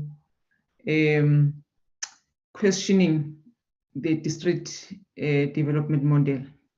I think the reason why I wanted the briefing from the DTG was to understand exactly what it's all about. And it was very important for the committee to have a thorough understanding before it's also being implemented, because it's very embarrassing. I remember very well, Chair, in one of the meetings, you reported that in one of the meetings, one person who's supposed to be the champion, because it's here, it's also here in this presentation that there are political champions. But in one of the meetings that took place, I don't know even if it's Tekwini, but one person who's supposed to be the champion of the DDM was saying something else. So it was for that reason that we said, no, we need a thorough briefing. And I must also say to the DDG, thanks very much for the informative presentation on assessment, the other presentation, because in order for us to understand the current situation, we must understand Djibouti since 1994 or pre-1994, the local government initiatives where was failed. You mentioned DDG, very informative, 1994 to 1995. It was a pre-interim phase. It means that you have a good planning as a department. I'm not sure if you were there, DDG, but I'll talk as I'm talking to the department who was there from the beginning. And you're also mentioning from 1995 to 2000 project liquidity, Masakane campaign. I remember the Masakane campaign, Chairperson, because I was also a councillor by that time when the thing of Masakane, although but I remember now, if the DTG, it's also painting a clear picture. It was also one of the campaigns that was implemented between the period of 1995 to 2009. And now, Chairperson, if I remember very well, there were some questions about the DTM now. We're just so confused to say, why do we have to introduce another new initiative? Because we believe that back to basic was still relevant. And I agree with the colleague who spoke here before to say that it seems as if the DDG, all other initiatives and measures that were put in place by the department in order to make local government work, it seems as if, although you are not saying it fails, that's why we have to come with this new initiative. Why I'm saying that, DTG, is that when I peruse or listening to you now presenting the district development model, to me, it's the same reputation. For instance, I'll make an example here. During the project consolidation in 2004 to 2005, your emphasis, or the department emphasis, was on the issue of capacity, your reporting, your monitoring, etc. And as well as during the back to basic in 2014, you talk about skill development intervention to support municipalities. And when I compare to the presentation that you are doing today in terms of the DDM, you speak about gap analysis. So to me, it seems as if you introduce these measures with details to say that from 1995 to 2000, that's what we want to achieve. But when it comes to 2002, when it comes to 2000, you want to introduce some very same measures or initiatives that you have introduced 5 years ago. So isishintsha umbala manje. Kade i-orange, manje isi-red. Or kade i-red, manje isi-orange. Really, I don't understand, because all of us, we must agree, Chairperson, that in 26 years, 27 years into democracy, we must not be talking about a basic. We must implement things like basic things. For instance, like we need a coordination of the departments. Our programs are so fragmented. After 26 years, we could not dictate that what's supposed to be done. Chair, we are experiencing aging infrastructure as we speak. So I will thought that the district development model will speak to such things like, for instance, as I'm speaking to you, Chair, I'm not at home. I had to go somewhere else because since 10 a.m., there was no electricity in my area. And it's not because of load shedding, but because of the some servitude fault that is happening here. So unless we talk about how are we going to ensure that the aging infrastructure is attended to, how are we going to make sure? Because when I listen to the DTG, this DDM needs to be coordinated at a district level. So district level vis-a-vis to municipal level. So one of the pilot projects is eThekwini. So eThekwini is, if I'm not mistaken, I'm not sure, I'm subjected to be corrected, and it will correct me as our researcher in the committee. I think eThekwini is commanding something like 52 billion, the budget of eThekwini alone. So now I'm failing to understand, Chairperson, with this billion of eThekwini. So what do we need? We need a coordinated a program with other departments from other spheres of government in order for eThekwini to deliver services?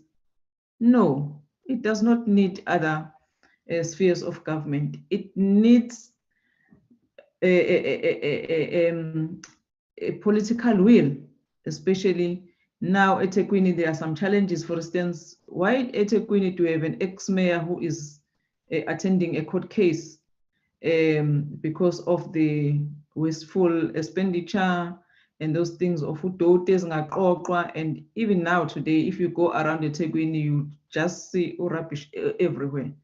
So unless DDG, we confront issues such as corruption, because this thing of coming with different initiatives, hey, back to basics, DDM, after 5 years is not going to be DDM, it will be something else. Gandhi, the fact of the matter, why we're in this crisis, as my honorable, the previous speakers was putting it here, the fact of the matter is that there is a high poverty level in those municipalities. As a result, our people are suffering. Why there is high poverty level? Why eThekwini municipality have this highest budget? I'm just making an example. It's because there is corruption that is taking place. Unless we confront those issues to say that as local government, how are we going to ensure that those who are elected in political office are not committing crime? How are we going to ensure that all those municipal managers are not also involved on those things of corrupting people at a municipal level? Those are the things that we need to be unpacking as we go forward. I understand that the department, time and again, they must come with programs and so on and tell us that there's a weak integration and coordination of programs. But those things, I think we have dealt it before, from 1994 to 1995, 95 to 2000, and so on and so on. 2022, we are still talking about coordination of programs. It can be, Chairperson. I think the DDG is going to tell us, no, this was an introduction of the district development model, but where we want to go is, because if you are not going to say, how are we going to ensure that services are arriving to where it's supposed to arrive? Why do we have to have many protests in the country? Why people, they must fight for basic needs such as water? Why at this time you can't identify people who are going to come and check there's a problem here since 10 a.m. and it's going to be 10 p.m. now? So what is the really problem? The really problem is that we are not identifying people with good skills. But why at this time? Why after 25 years in democracy? Why are we still having the provincial government? For instance, what is the role of a provincial government? Because if the DDG is talking about coordination between other spheres of government, what is the role of for instance, let me take for instance, the MEC for transport. She's an MEC for transport, and at a local government level, it's eThekwini, and then, so now what is the role of MEC, Namapoisa Ake, safety and security, at eThekwini? Because abantu baseThekwini bona are interested to say that, okay, we have our own police here, which is Metropolis, and then thina sifuna ukwazi ukuthi amanzi siwakhokhela nini, amanzi enza kanjani, why ugesi ungafiki kuthina. That is all. Maybe DDG is going to come with some straight and the way forward, Chairperson. Thank you very much. Thank you, Honorable Mkalipi. I think those were the hands that were there. Can I then talk to the lesson learned with the first presentation that you have presented prior to, before the district development model? On the lessons learned there, you focus, you said one of the lessons learned is all about building strategic and ethical leadership that is both visible, and strong. You link it with the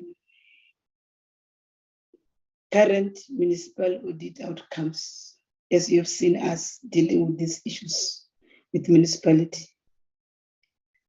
Are you able to say that indeed this project has assisted us to do that?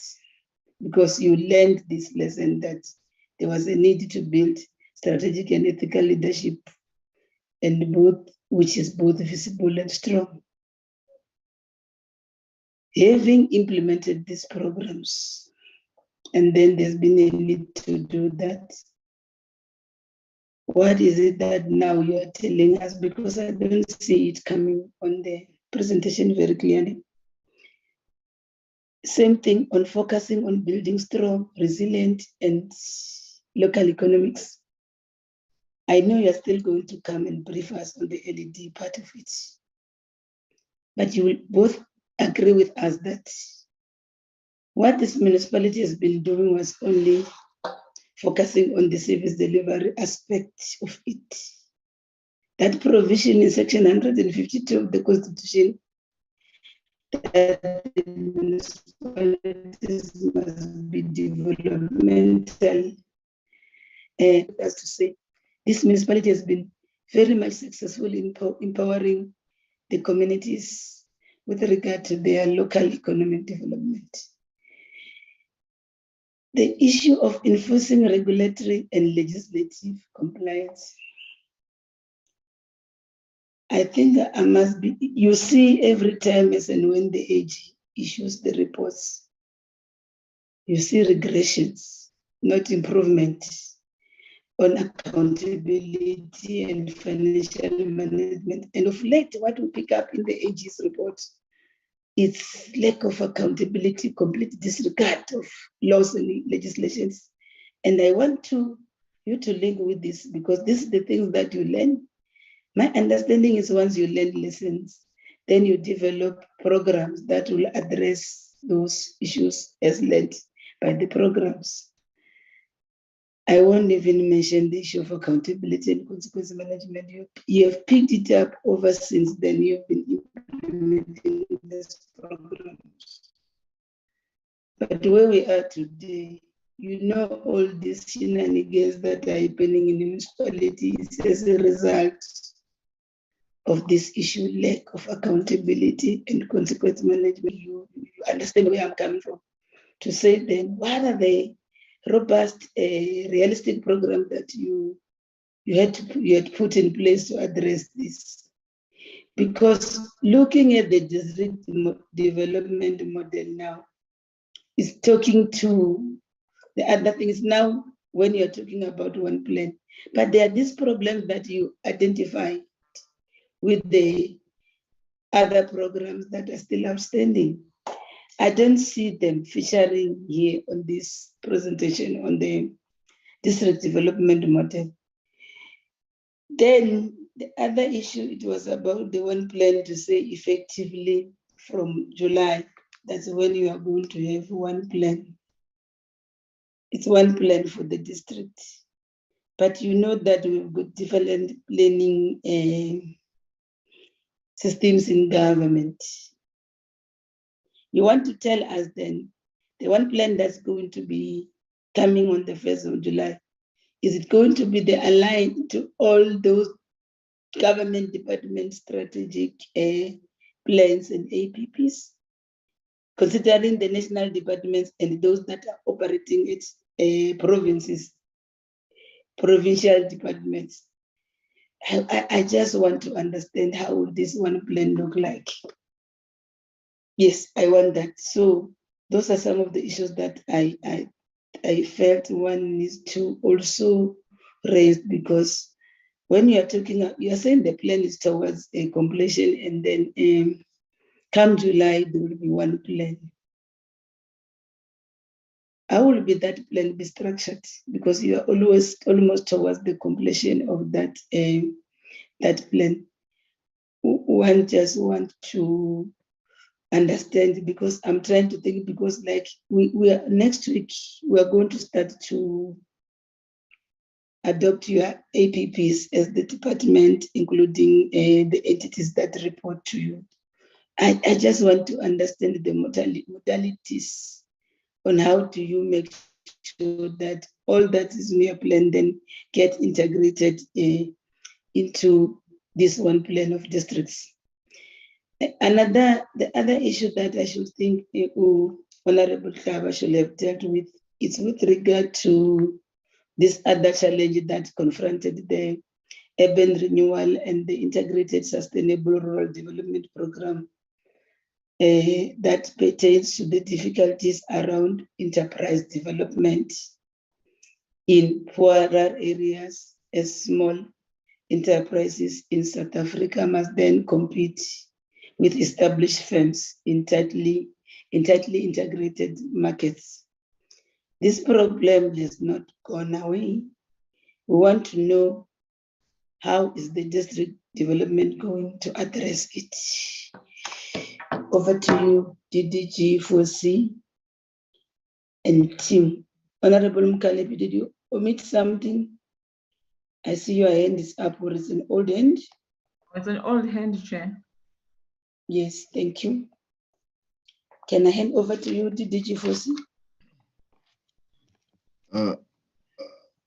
Thank you. It's a lot of them.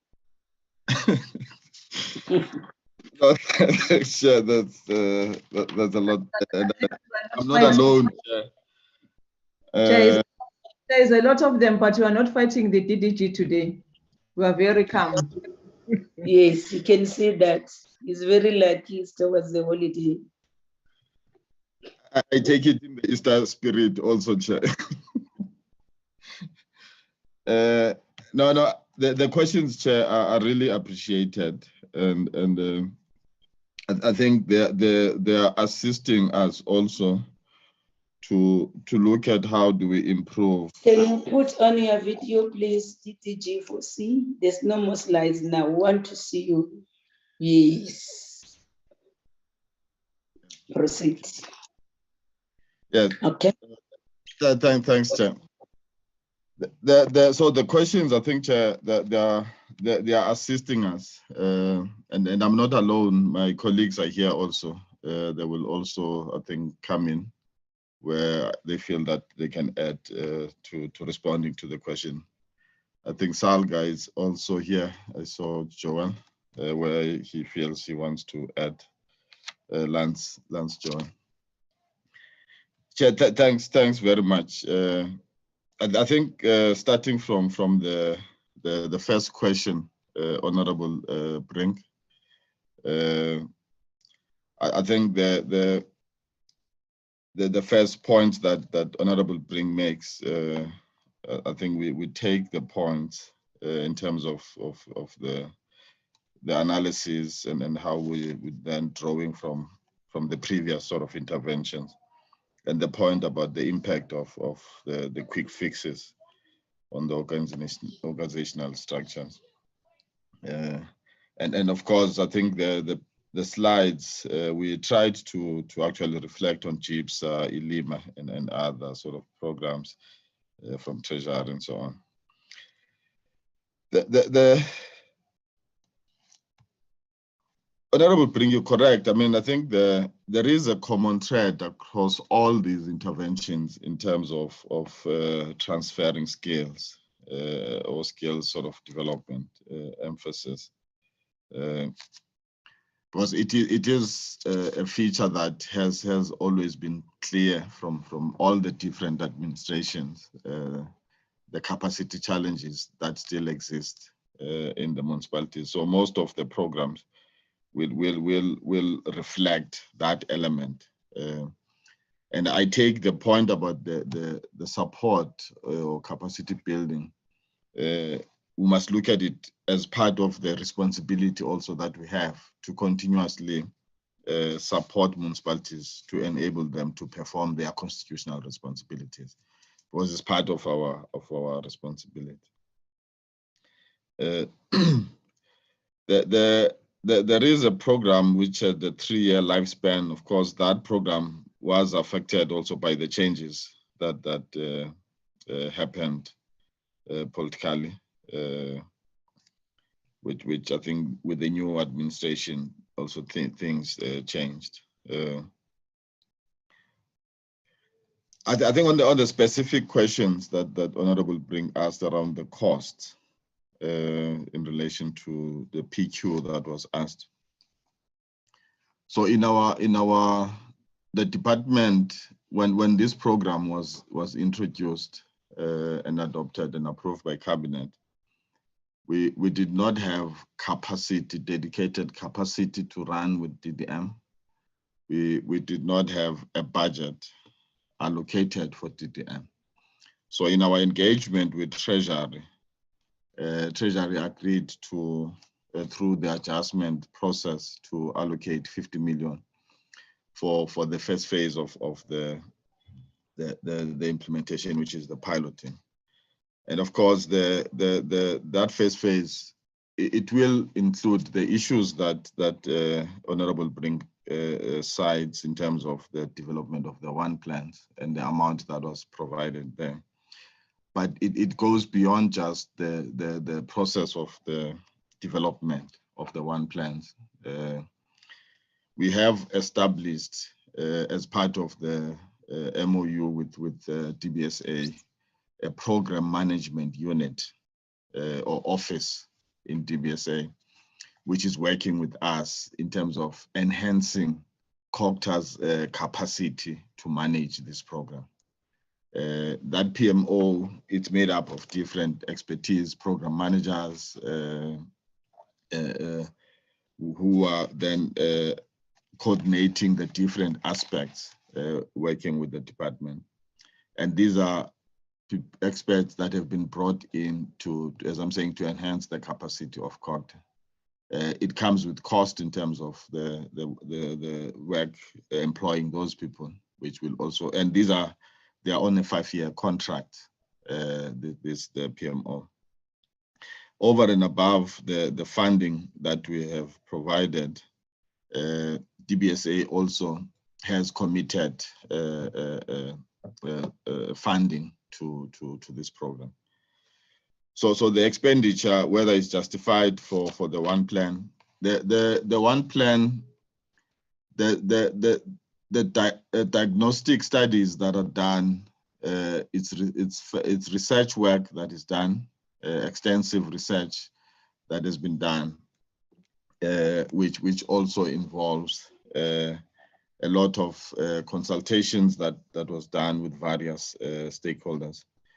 So the 50 million is not just the cost; it will cover the personnel cost in terms of people that are employed, and the research technical work that is done on the different aspects of the development of the one plan that contributes towards the one plan. So the one plan will have different chapters that covers areas around economic positioning, infrastructure, issues of governance, and so on.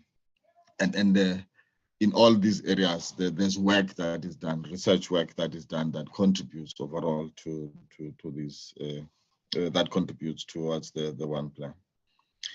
The hubs, the issue of volunteers. So we've designed the DDM to be an inclusive process.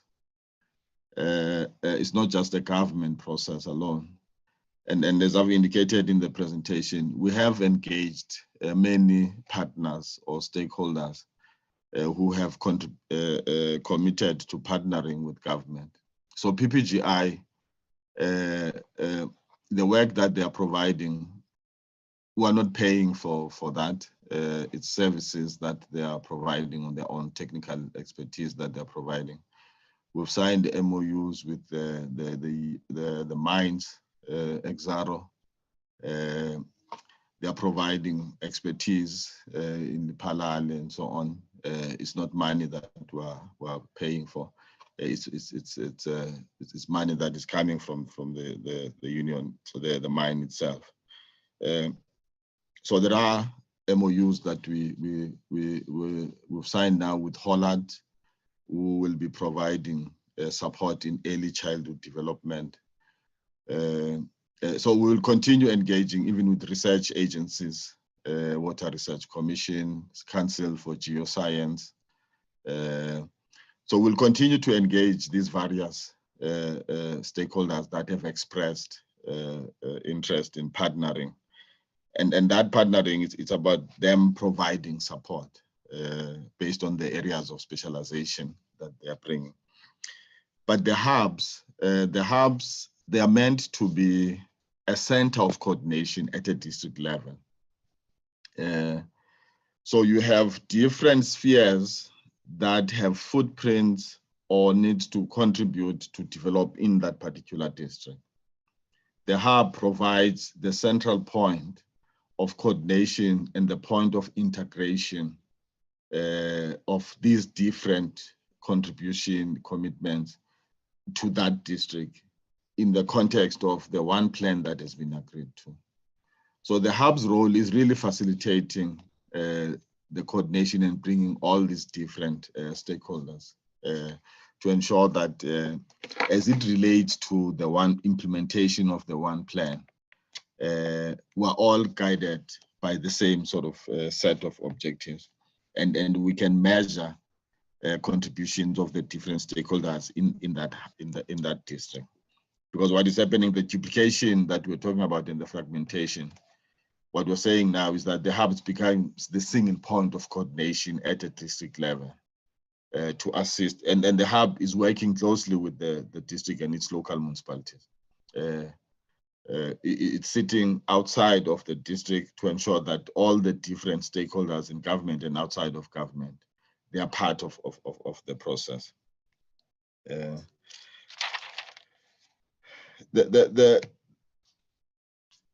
There's a question that Honorable Brink always ask about the operating model, how we're going to deal with the disagreement on the policy.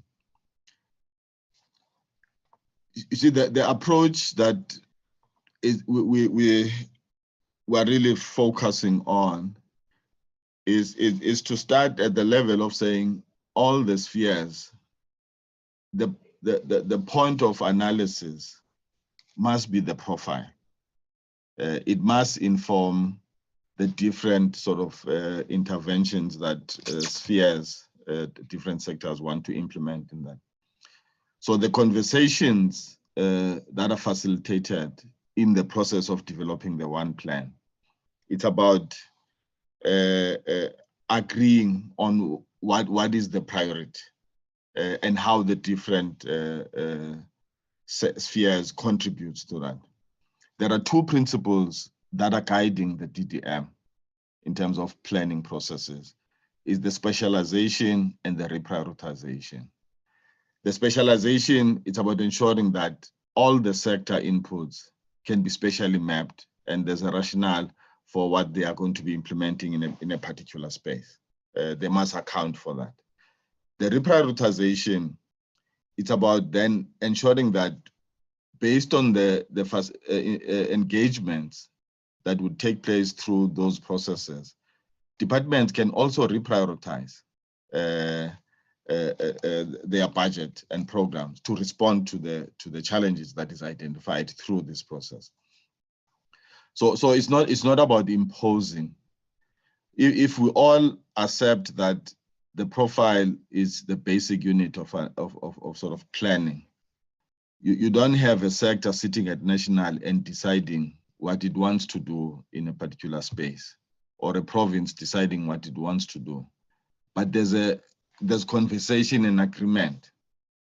If in our analysis we say, let's look at the economy of this area, where are the challenges? And we're able then to say, from a national perspective, what contribution to address this are you going to be making? So you hope that disagreement can be resolved through that process. But I suppose then if those you are not able to reach agreement through such processes, and then there are legal processes that wants to be pursued, then we must engage in informal processes which are provided for. But the way the process is designed in a way that we should be able to exhaust all the processes of trying to find each other in the planning processes. Because the policies are policies of government, but it's more about the prioritization which might arise in terms of budgeting and so on. If those processes are resolved through the engagements, it would assist us to avoid sort of declaring IGR dispute and so on.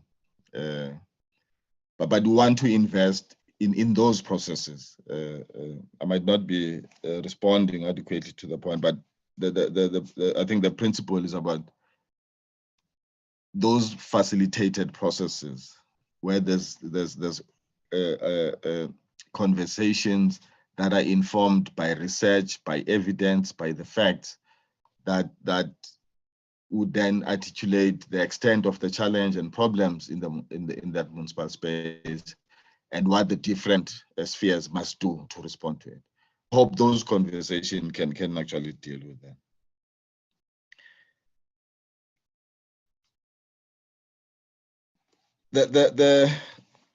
So the lessons learned, Honorable Brink refers to the high level sort of language that we use, which would not sort of providing concretely what lessons.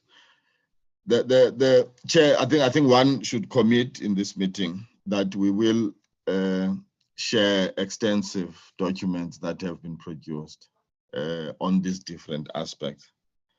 So the profile of Waterberg or Tambo, it's extensive in terms of providing a clear sense of what the challenges are from issues of performance of the economy, sectors of the economy there, levels of poverty, education and skills level, and how some of the departments that are implementing in these areas are not responding concretely to those. So we can provide sort of the specifics report to each of the three pilots in terms of these lessons. So we're committing to share these documents, Chair, the implementation framework, the guidelines that have been produced, which clarifies the process of the one plan, the relationship of one plan and IDPs. All these documents are available. They've been shared with the provinces and municipalities. We can provide all these reports to the committee. Chair, I think the Honorable says that there's and then even I think Honorable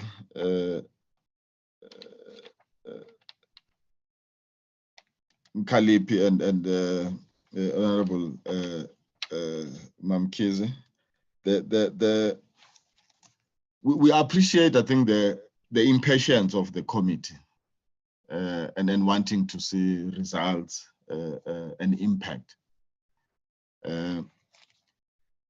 But if we move from we look at the timelines, the launch of the DDM during mid-year in August, where already commitments were made in terms of budget and so on. So this year, or the one plans that we are in the process of analyzing now, will be the first year of this process. And to a large extent, what you can take it as an establishment phase. So there are a lot of things that we've been doing to try and assist the institutionalization phase of this. And the impatience that we want to see sort of impact already. How has the DDM addressed some of the fundamental sort of challenges or perennial challenges that are there, audit outcomes, issues of poverty and so on. At this stage, I don't think we'll honestly be in a position to show that impact because we are still in the establishment phase. In fact, I remember there's a question that was raised around the the planning. If you, or is the chair, you raised this question. If you think of when we introduced the IDPs, moving from the previous land development objectives, the LDOs, then the process of the IDPs and institutionalizing IDPs, it took time also. So the first year, we did not get it. We didn't get quality IDPs. In fact, the evolution of the IDP processes being seen also as a wish list and so on. These were initial teething problems that were there. But I think we're at a stage now where there's good quality that comes out of that process. So it has been institutionalized in the system now.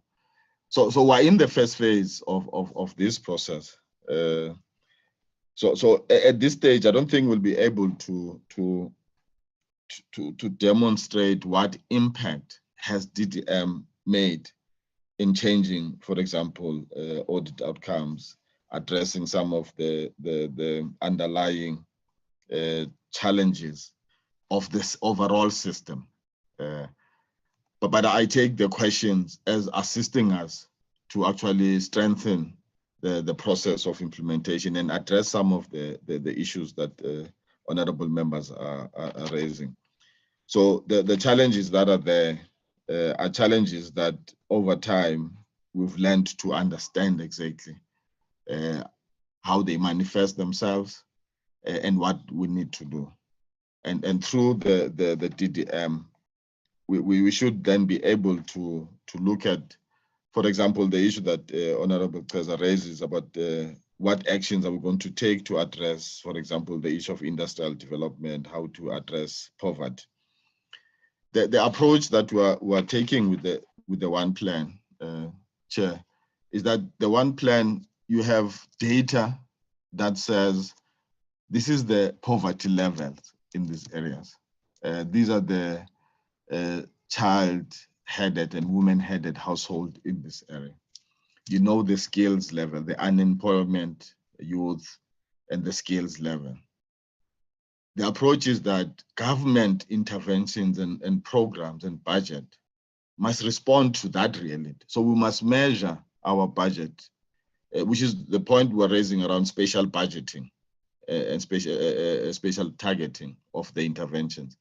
These programs, APPs, and the budget must be measured against how they are responding to that profile that is raised. So the planning process, we must say the Department of Social Development, if in OR Tambo, this is the number of child and women-headed household, what programs is that department bringing to address that point? If you look at training programs, how targeting the youth, what are concrete responses to that reality? We've analyzed the potential of OR Tambo, for example. The key sectors is agriculture, tourism, and the oceans economy. Agriculture, OR Tambo is a rural district, but agriculture only contributes 2% to the GDP of OR Tambo. So clearly there's serious underinvestment in the agriculture sector. So you need interventions that focuses on agriculture, focuses on tourism, but also the training of the youth. You must link it to the opportunities that are in that area. So Waterberg, for example, the high unemployment rate of the youth, and Waterberg, it's a mining district. But the unfortunate part, you don't have training institutions in that area for the youth to go to the mines. So it means the skills that these mines require will be coming outside of the district. So the conversation with the mines is about how do you then, through their SLPs, they also invest in skills development in targeting the youth to ensure that the youth in that area can also begin to benefit and link up with the opportunities. And this is the approach, a practical approach that the planning must be evidence-based because the profiles begins to give us a good sort of baseline of the challenges. And programs of province and national must respond to that really, so they can decide, as the point I've raised earlier, at national level, what they want to do outside of those areas. So we hope that the culture of discipline through the practice that we introduce to the DDM over time will begin to change some of the challenges and the practices that are unacceptable in the system. I didn't understand the question, Honorable Hlaza, on the events and how they are funded. So the events in the pilots, I was not sure. The events that on the pilots that we had the launches, the presidential launches of the, maybe the Honorable Hlaza will assist me in terms of maybe clarifying that. And the program, the 2 billion capacity building program, we're making the point there, Chair, about that 2 billion. Because if you look at that slide, you have programs, infrastructure programs, all of them that have a component, a certain percentage that is earmarked for capacity building. So there's a lot of resources already that are earmarked for local government. But the challenge is that they're fragmented. So you need a central coordination point. If we say SALGA and the DCOG, they're already working now on this capacity building framework, and they've established a structure that coordinates all capacity building programs. So that as it comes to each district, there's one central point. There's assessments that are done that informs what support, what capacity building program should provide. So you don't have every program with its own capacity building component and they do as they please. But there's a rationale for all these support programs. So there is resources in the system. It's about how we optimally use these resources for impact. The issue of race, I agree fully. Apartheid special pattern still characterizes our settlement. The majority of the people still find themselves in staying in places far away from job opportunities, which is the urban sprawl that is there. And we are talking about spatial transformation to actually address some of these issues. The point that we're making about the race, we're just making the point about the pre-94 and the post-94 sort of institution, because the creation of one tech space and one municipalities, that's a process that was followed. But you're correct that the challenges of the apartheid special patterns are still with us. And the content of the one plans are addressing issues of migration, spatial development, infrastructure, and economic development.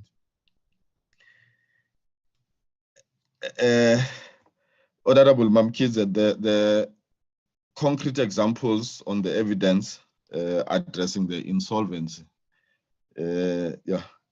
that would require that we really look at some of the initial sort of work.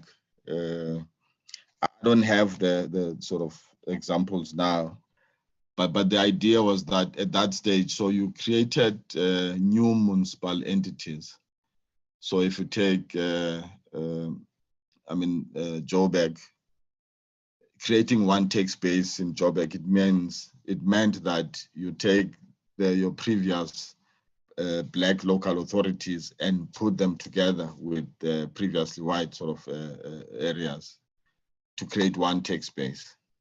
And some of I'm just making an example with Joburg, but some of the municipalities struggled with the issues of viability in terms of the tech space. So the focus was really on building the financial sort of capability of those municipalities. And I think where we are, quite a number of municipalities, transitioned out of that process. But of course, you still have municipalities that have serious challenges now, which are some of the systemic issues that we are battling with, where municipalities don't have any sort of revenue base because of their geographic location. So some of those establishment problems, we will still have them.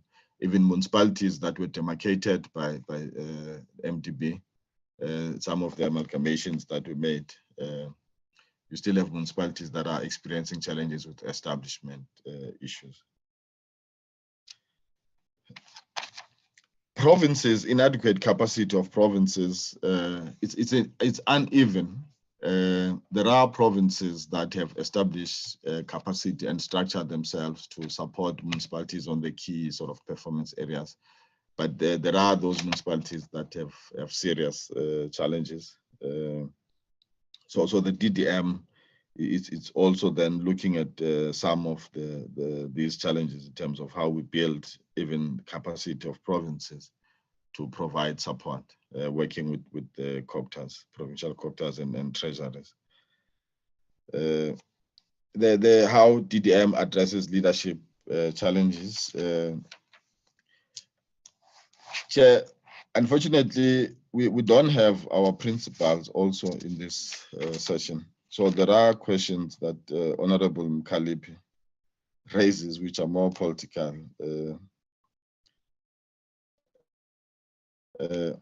And I agree in terms of the issue of leadership overall, but how do we, the issue of political will, how do we ensure that the elected do address the political sort of deficit, leadership deficit, ensuring that politicians are not involved in corruption and so on. I mean, we agree on those issues.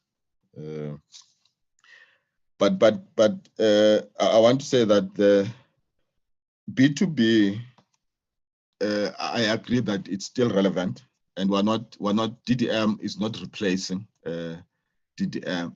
DDM is not replacing B2B because the local government program will still continue in terms of supporting municipalities on infrastructure development, on financial management, on good governance, all those key areas, which are the same elements or pillars of the B2B.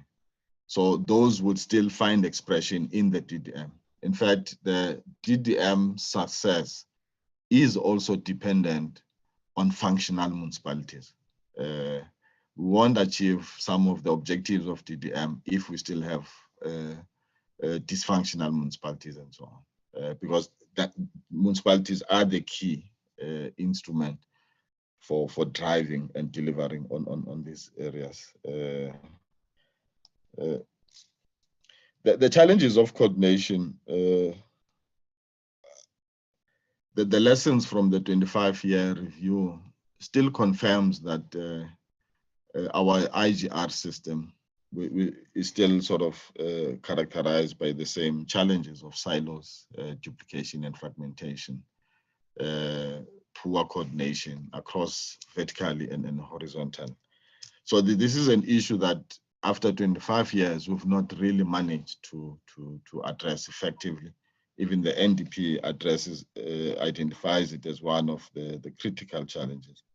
So we must, through this process, I think, invest in looking at how we address these challenges and find a way of implementing DDM and test if really we're able to, what lessons are we drawing from the implementation to foster this coordination and integration.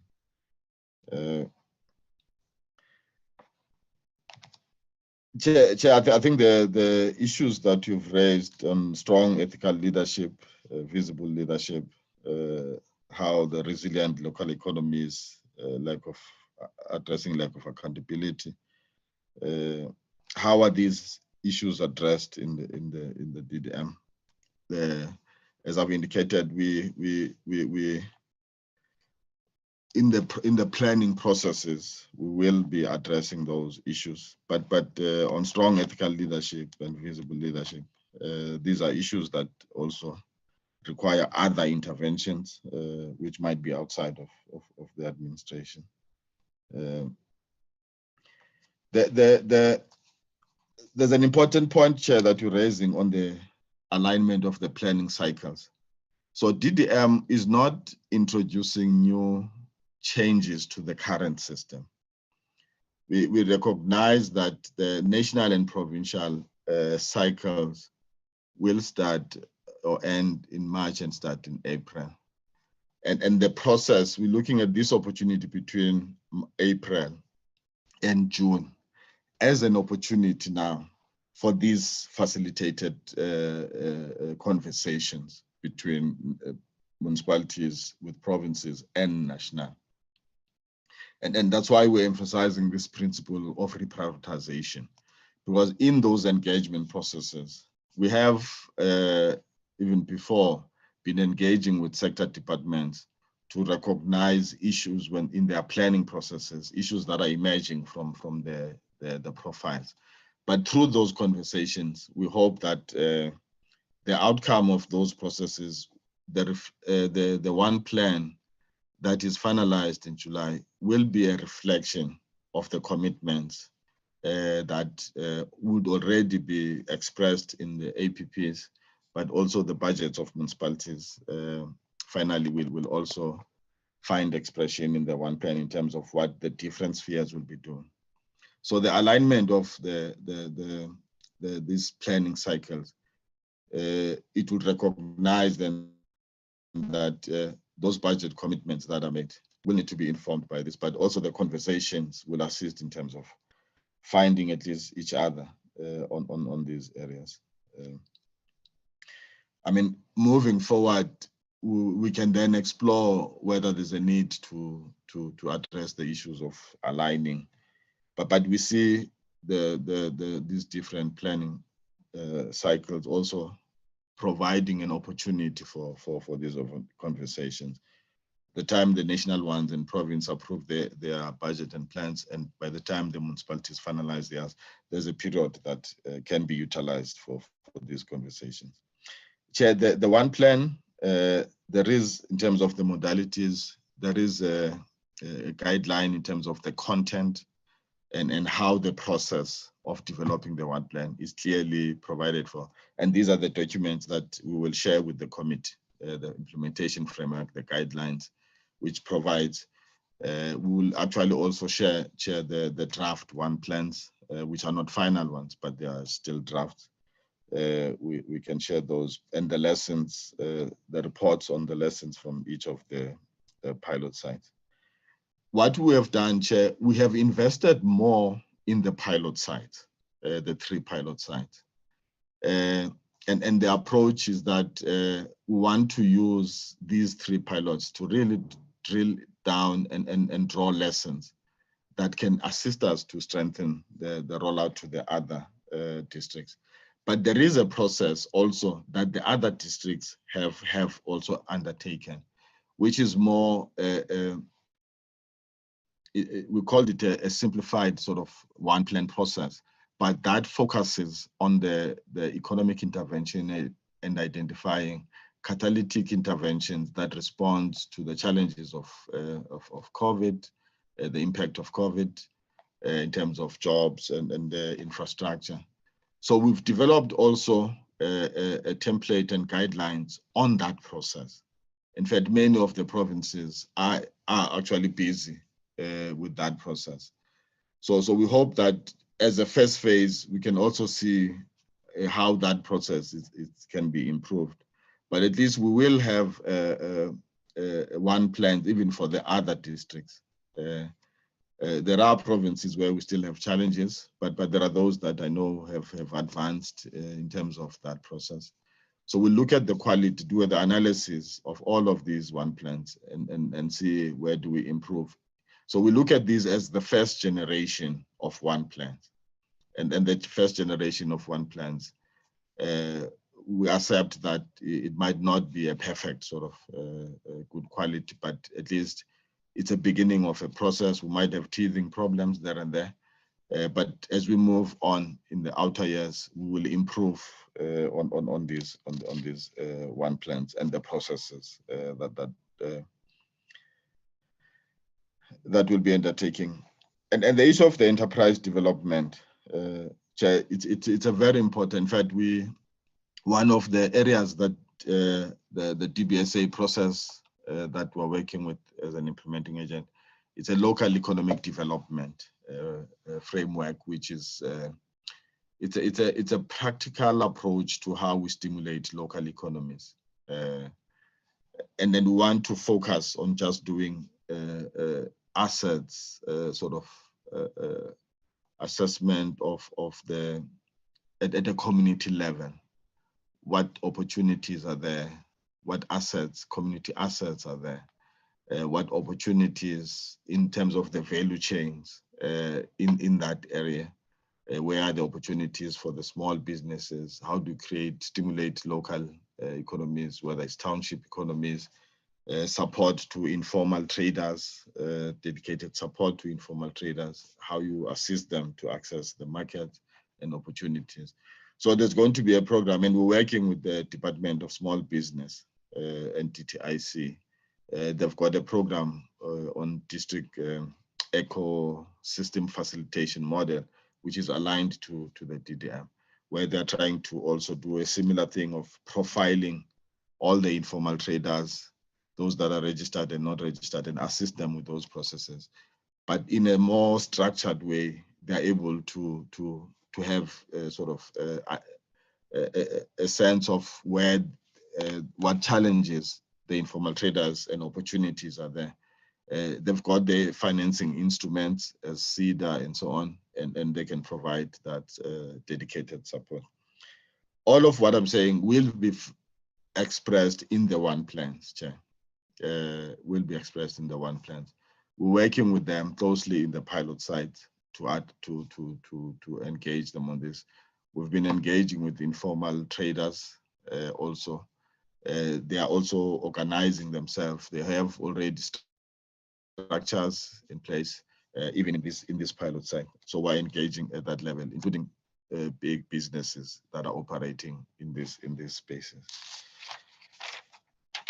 Yeah, we really appreciate the comment, the questions that have been asked, and we hope that the portfolio committee will also assist us as we start the process of institutionalizing this approach. The DDM might not be able to respond to all the challenges in the system, intergovernmental system. Some of the challenges that are there would require different interventions. But in terms of strengthening the operational model around planning, budgeting, and implementation, if we're able to institutionalize that, it becomes easy then to at least address some of the glaring challenges that are impacting or that are inhibiting government from impacting meaningfully in changing people's lives. And of course, there will be interventions that looks at how we improve, for example, the local government system.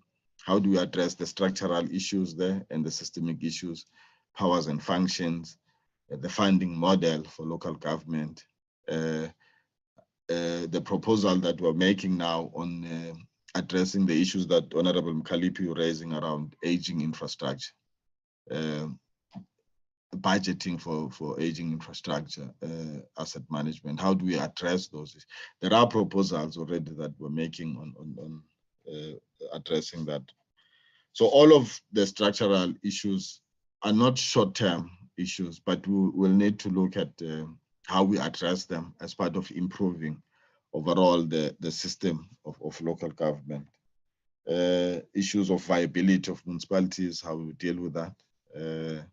The demarcations, challenges, issues, strengthening the professionalization of local government in terms of competent people employed, improving performance management systems to ensure there's accountability, both at the political and technical level in terms of the administrations.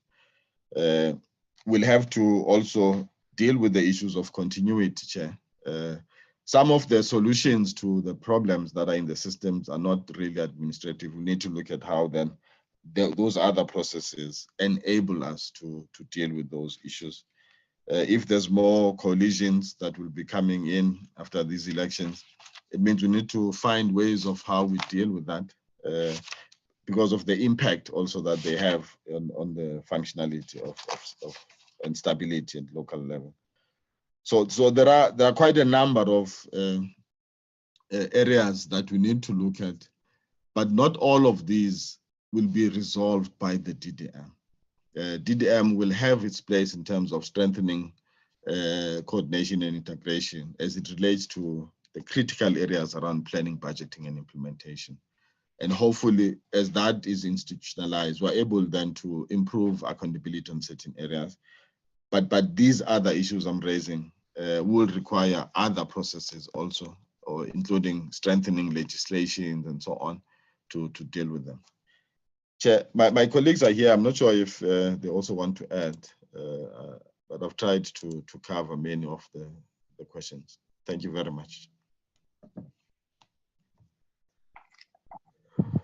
Thank you so much, DG Fosi. By now, if there was anyone who wanted to add, they will have raised their hands on the platform. Yeah. Yes. Then there are follow-up questions, DG Fosi. Yes, sir. Yes. Can I start with Honorable Brink while the others will be raising their hands as well if they want to follow up? Honorable Brink. Thank you, Chair. Obviously, there are many questions that still remain, but I have one, and that is arising from the answer by Mr. Fosi that district hubs will be central points for coordinating these district intergovernmental projects. Not so much shared services hubs where skilled people are sent out and in to help, more of a central coordinating point. And we'll get a definition of that. And my question is, will these hubs have their own staff? Will there be people going into the office saying, now we're going to the hub to work in the hub? Will it have its staffing structure, pay salaries? If so, where will that money come from?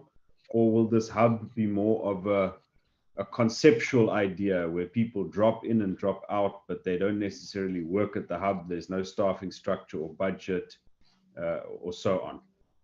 And if it is a more permanent thing, where's the money going to come from? Thanks, Chair. Thank you, Honorable Brink. I don't see any other hand on the platform. Can I also raise certain issues that came as the DDG was presenting?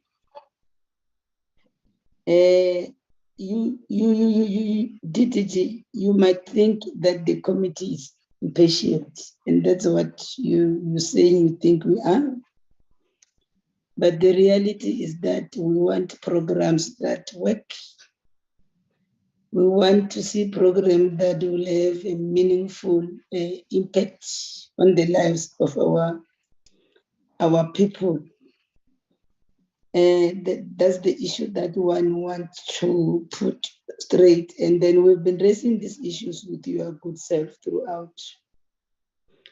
Can I ask maybe to hear it from you?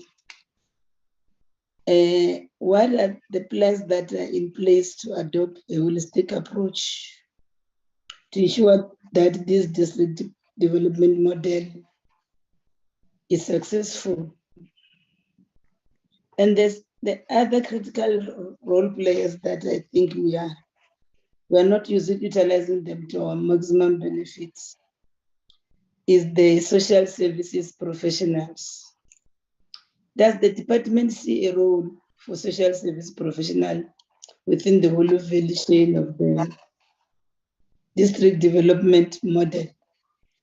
I'm raising this because the social services professional, in the case of social workers, child and youth care workers, etc., they are already in the communities and have the expertise required to strengthen the implementation of this district development model. For instance, has the department ever then considered the deployment of unemployed graduates at both provincial, district, and local spheres of government to make this policy on district development model a reality? I think your microphone is on, it's very disruptive, DDG Force. If you can mute it, thank you. Yes, so the other issue that one want to raise also as a proposal, I'm of the view that yourselves as the department must do an audit of all available human capital, as the other issue you raised earlier is to address the skills gaps. So you must do that audit to make sure that there's credible data that can be collected. And then I should think the best approach will be then to pilot this in one province where you're piloting the district model. And then where in the issues you're talking about that relates to youth unemployment, in Waterberg, for instance, your child-aided households, etc. I should think you need then a cogent programs led as well by trained professionals in the form of those social services professionals that I was raising. Because if you want to deal with poverty, inequality, and unemployment, I think those professionals are the relevant key stakeholders that you can use to conduct household profiles, to inform the national agenda, which will guide the planning that you are talking about. So those are some of the issues that I feel you need to address. And then you just need to be patient with us as a committee, DDG, FOSI, because when we go throughout these programs, what we see is much repackaging of the old initiatives and dressing them differently. So you heard Honorable Mkalipi talking about colors to say, it's like this program are just colored. Today, the other one is red, the other one is yellow, the other one is blue, the other one is maroon. So to us as a committee, we feel there is much repackaging of the old initiatives. They don't work, then you come and repackage as Honorable Brink said it. So you are tempting all of us to agree with Honorable Mkalipi's colors example. So these are some of the issues that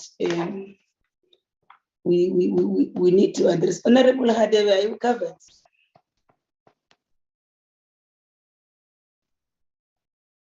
I saw his mic flicking. Honorable Hadebe? The silence then means he's covered. So you can deal with those as we move towards closure. But like on our side, or I'll say it when you are done answering the questions. I thought this time you'll first ask your support colleagues to be the first one that deal with the questions, and then you'll come at the end. I don't know. Chair. I don't see hands, Chair. So. Honorable Mkalipi, don't say Chair. Oh, the hand is up. Ne? Sure, proceed. Sorry, Chair. Mm. No, I'm agreeing with you on what you have communicated lastly. To say to the DG, we are not going to have this engagement for the last time. We are still going to have this engagement until we find one another. But Chairperson, before the DDG tried to come back to you, can he also explain the role of champions at this stage, so we can understand if they do understand their role, the political champions? Thank you, Chair. Yes, also on that issue of the political champions. Remember last time in our engagement with the department, we had agreed that when he comes to present this, he will also be sharing with us what impact these deployed political champions are bringing to this affected district, wherein maybe he can share with us practical examples where this intervention has brought change. Yes, we know he will say we are impatient, but isn't that this the program that we were saying is what flagship project as we speak now in the department? And then, so we want to check while it is still at its early inception, whether it's working or not. So those, and more so that you are on record of saying that you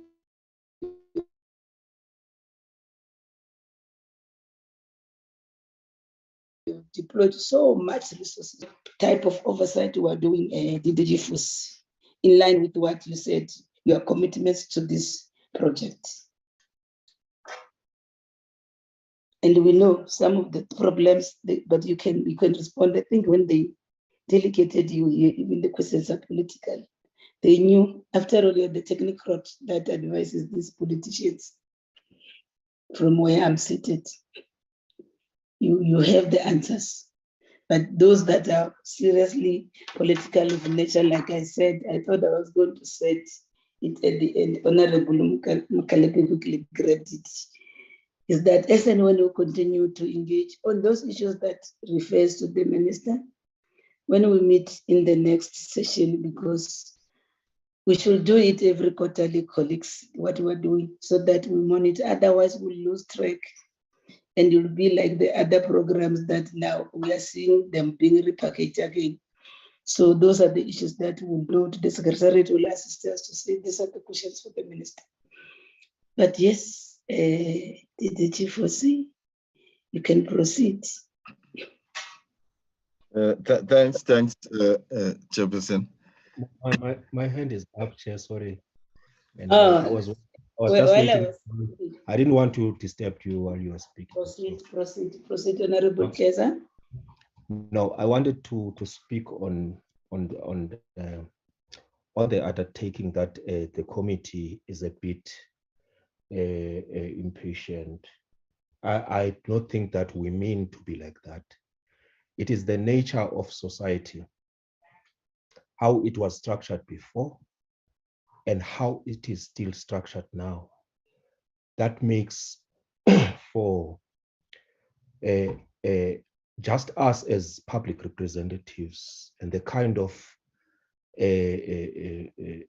agency that we see in terms of changes that should be effected on the ground, that then makes us as members of the committee look like perhaps we want things to. We understand that the program is at its initial stages, and we also are alive to the fact that Chairperson, any program or project should have the output and the life cycle of that particular program. And when we ask these questions, perhaps we ask from that perspective that perhaps we should be appraised in terms of what are the stages of that program and what could possibly be the output end of that particular program, so that in the process, then when we go back to our people, we can just speak what we know as public representatives. So in that spirit, we think that that's how we then reflect, as because society needs urgent changes as it is, because why we are here in Parliament today is because we must come here in Parliament to deal with legislation that should bring about urgent solutions It's 400 years of repression of Black people.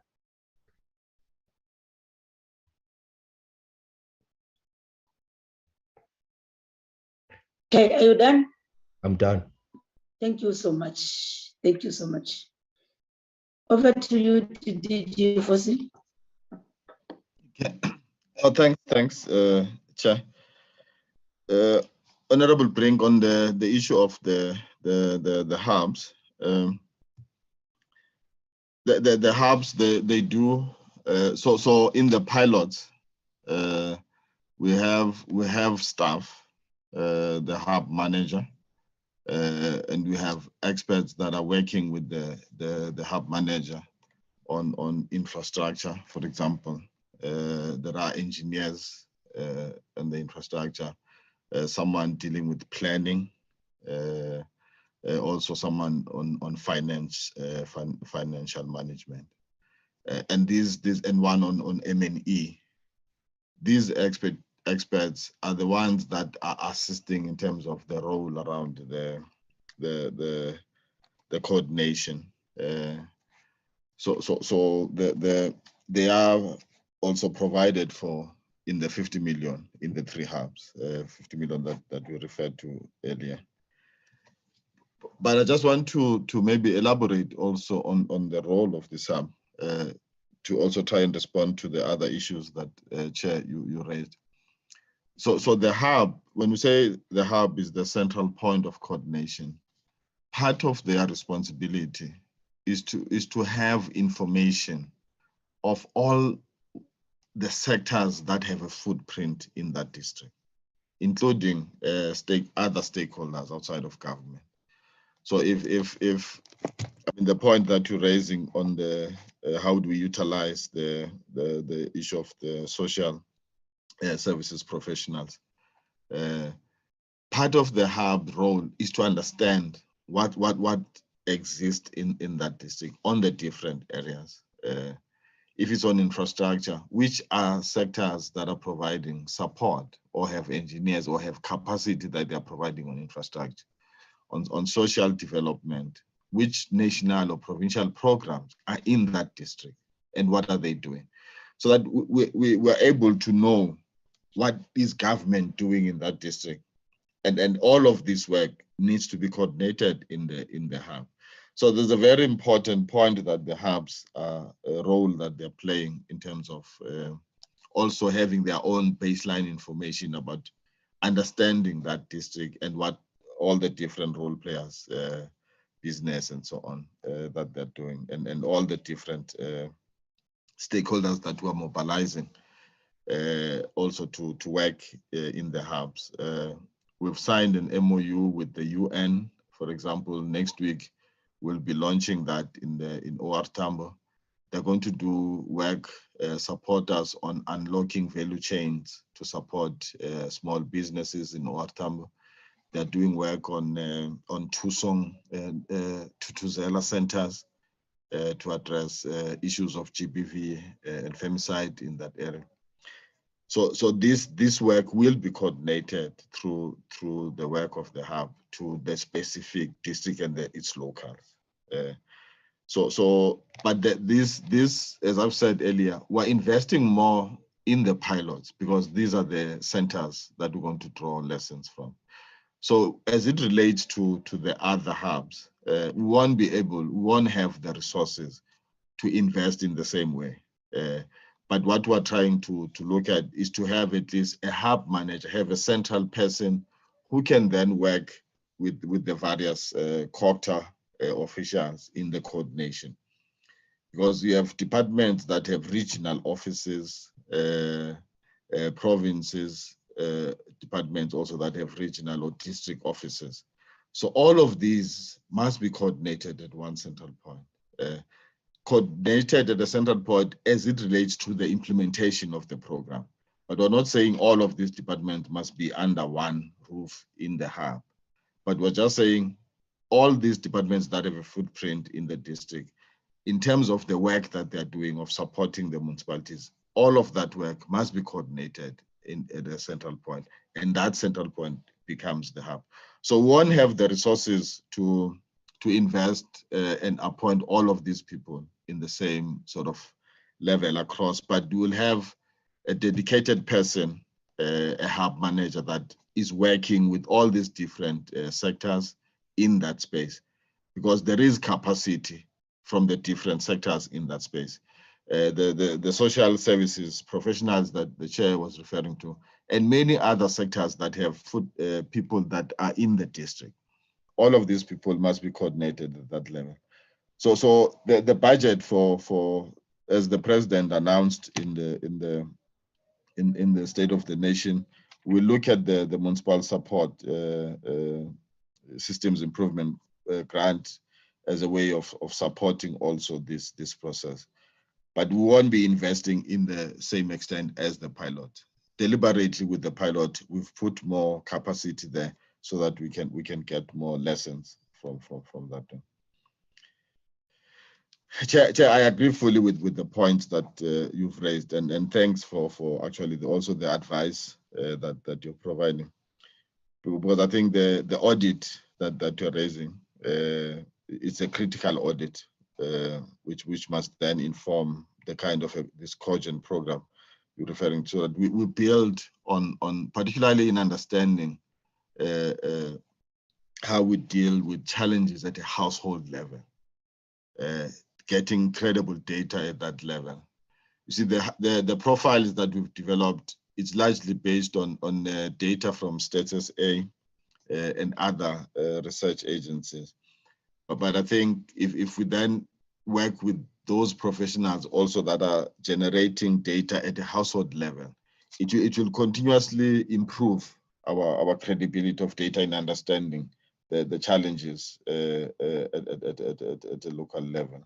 And we want to continue to build on improving. You see, the critical point and the principle is that DDM, it must be evidence-based. Whatever intervention must be informed by facts that are credible data that reflects the reality on the ground, material reality on the ground. So the approach that you're proposing, which I think we will actually use to strengthen the processes. I think I accept the point about why the committee is impatient and you want to see programs that works, and we want to also from our side, I think, work with the committee to look at areas where the committee can assist us in strengthening even the objectives that we've set for ourselves in terms of coordination and holding other departments also accountable in the work that they are doing in these district spaces.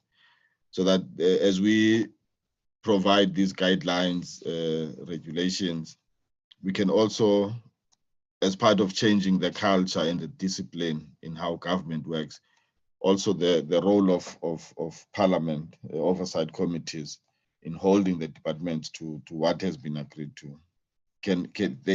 So if departments know that when they engage parliament, they also have to account for what they're doing in the district, I think it also strengthens the whole sort of approach. Chair, I can say, I take the point that Honorable Mkhaliphi raises of changing colors. So we're not changing to red now or to any other color, but the program is still the same, Honorable Mkhaliphi. I think DDM, it's drawing from the lessons, as you correctly put it. We're building on the lessons from the previous programs and to look at how in the DDM now we can strengthen, for example, the issue of skills development and deployment of skills to support municipalities. How can we do it better and differently now than the way it was done previously? And ensure that we also, in the process of supporting municipalities, we build functional and sustainable institutions of local government that are not necessarily just dependent on support from national, but on their own can be able to have capacity and capability to drive their own programs. but we'll continue to provide support where there's challenges. The role of political champions, the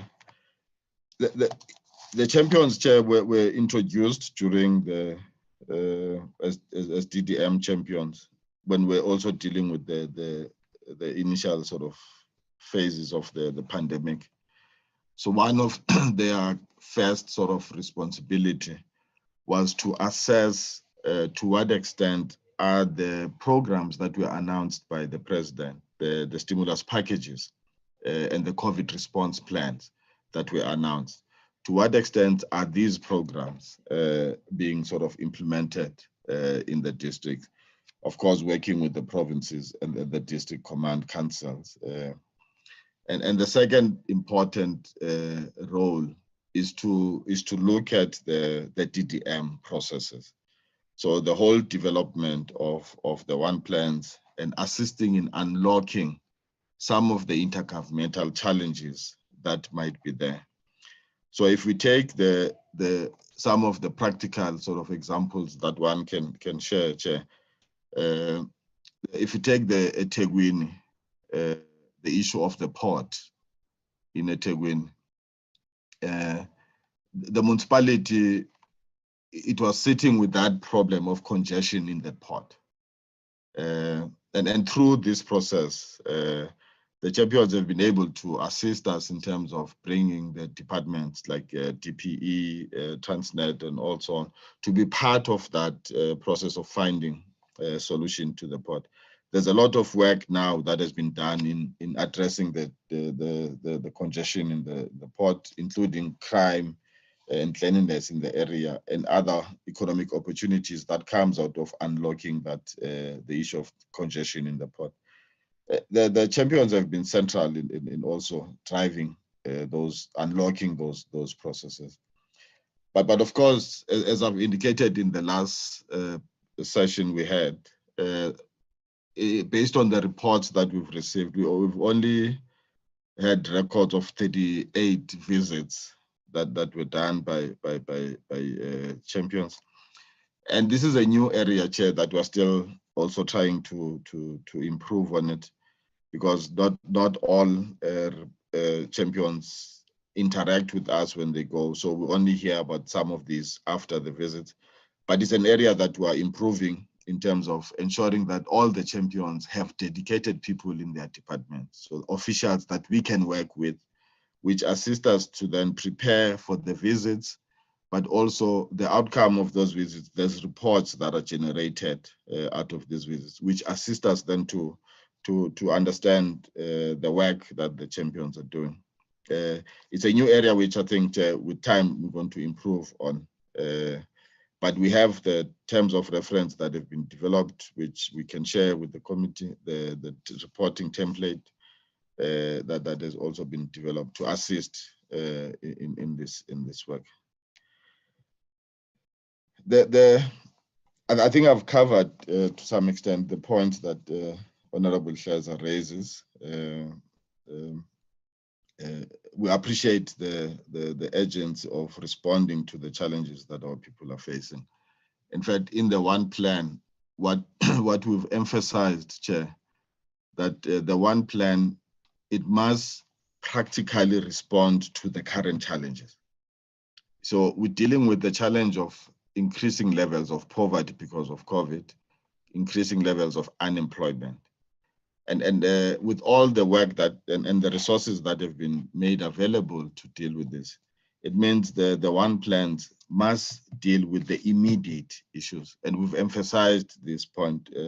So it will be coming through in how what are the immediate things that can be done, what are the immediate medium to long-term interventions. But we want to also look at practical interventions that can start now to lay a base for medium to long-term intervention. So that we build on the current one. And the opportunities that we're doing this one plan, Chair, also as we are preparing for the new administration in local government. So the priorities of the new administration will basically set out a clear process in terms of the long-term one plans, also working with the new incoming leadership at local level. Chair, I think I've covered most of the questions. I see that my colleagues, they've left me alone. I don't see any hands, Chair, so I suppose I'll thank you very much. You seem to have been left. Dr. Naito is here. Lance is here. He's just quiet. I think Luisa is also your colleague. Eh? He's here as well. Thomas Kolokote is also here. But I think maybe you are representing them so well. We are going to, that's the reason why they are so quiet. And it's when the boss speaks. Chair, sorry, When sorry, Chair, it's Luis. So, my apologies. Yes. And you've been very disruptive. Your phone has been doing that for quite some time. I just decided to wait. You want My to answer? apologies. Raise your No. hand icon. Now, Chair, just few words from what my DTG has presented. Like, there's a legislative framework which our colleagues are busy working on. Can you see you, Because Loiso? I'm already in bed, Madam Chair. Then you must stop talking if you're already in bed. Okay, no, here's the camera. Let me drop you if you are in bed, because you will always. We're in a meeting. How are you in bed? Whereas we're in a meeting. No, my camera is on now, Chair. Okay, Let's see you. In a meeting. This is a meeting of Parliament, Chief. Yes, I understand the rules and orders. My due respect. Chairperson, this now. Can you see me, Chair? Put on your lights so that I can see you. Put the lights. I've already plugged on, Chairperson. I just wanted only to add one point, Chairperson. Listen to the chair. You won't just move on like that. We can't see you. And you know where you are in the team. Let me light on. The reason why you have logged in. Yes. Yes, you can see me. Let's talk now. Now, Chairperson, around the DDM, which the point my DDG raised on, it's around the legislation, around the one plan, one budget. You are busy reviewing our IGR Framework Act to make sure that everyone complies, everyone is compliant to commitments that they do to the one plan, one budget. That was the point I just wanted to raise. There's a legislative framework around that area, which there's a team that is dealing with around the area. Because you cannot implement DTM without that legislative framework. Thank you, Chair. Can I follow you up? You are busy with the legislative framework, and then you cannot implement DDM without the legislative framework. Didn't you put the horse before the cart? Because ideally, what informed you to develop it? If then now you say you're saying the program, your DTG says we are impatient. On the other side, you say there's a need for an introduction of a legislative framework, Eloiso. What is informing you now to implement this DDM if there's no legislative framework? Chairperson, the legislative framework is already underway. There are different streams in terms of the implementation of the DDM. Others are dealing with legislative issues. How do we make sure that it's compulsory? As you know that DTG Fosi have explained, IDP is legislated, but DDM is not legislated. So we are busy and they will go to parliamentary processes as we go along the way. So it's a long process, the issue of legislation. It's 1 to 3 years. To us as legislators here, we know the process. You remember when legislatures, one of our fundamental key role is to make these laws. So the process we know. That's why we're asking to say, and you're even saying that it's going to take long. It's a process. I think it's another matter that we need to deal with the minister also on that one. I think the minister will come and clarify what we are saying to us. Because now you are raising a lot, then it's so concerning. It's so concerning. Somebody is asking, what is your job in the department? What is your portfolio in the department? I am responsible for Section 100 for Northwest. Administrator. What is your title? What is you're the administrative section? Director. Yes. Yeah. What the director in which section of the Section department? 100 for Northwest and P2P coordination. Is that the title in the organogram of the department? What do you say? Or you are deployed for? What is the title in the organogram? Yes, but I'm deployed in one of the teams in one way or the other within the department to deal with policy issues. Which section are you reporting to in the department? Madam Chair, I'm responsible for Northwest as a director for all the Section 100 interventions and all the other related matters. The organogram of the department where you feature is you retain director responsible for Northwest. Under yes, which branch? Madam Chair. Under which branch? Interventions under Mr. Fossey. Okay. Interventions and management. I think members of parliament want to address you, Loiso, while you are still there.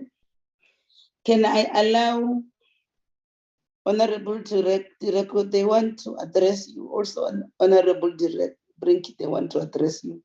You can mute your video, but you need to listen to them because I think you are portraying. That's why I was asking this question. You don't hear, and we want to know also who's your supervisor.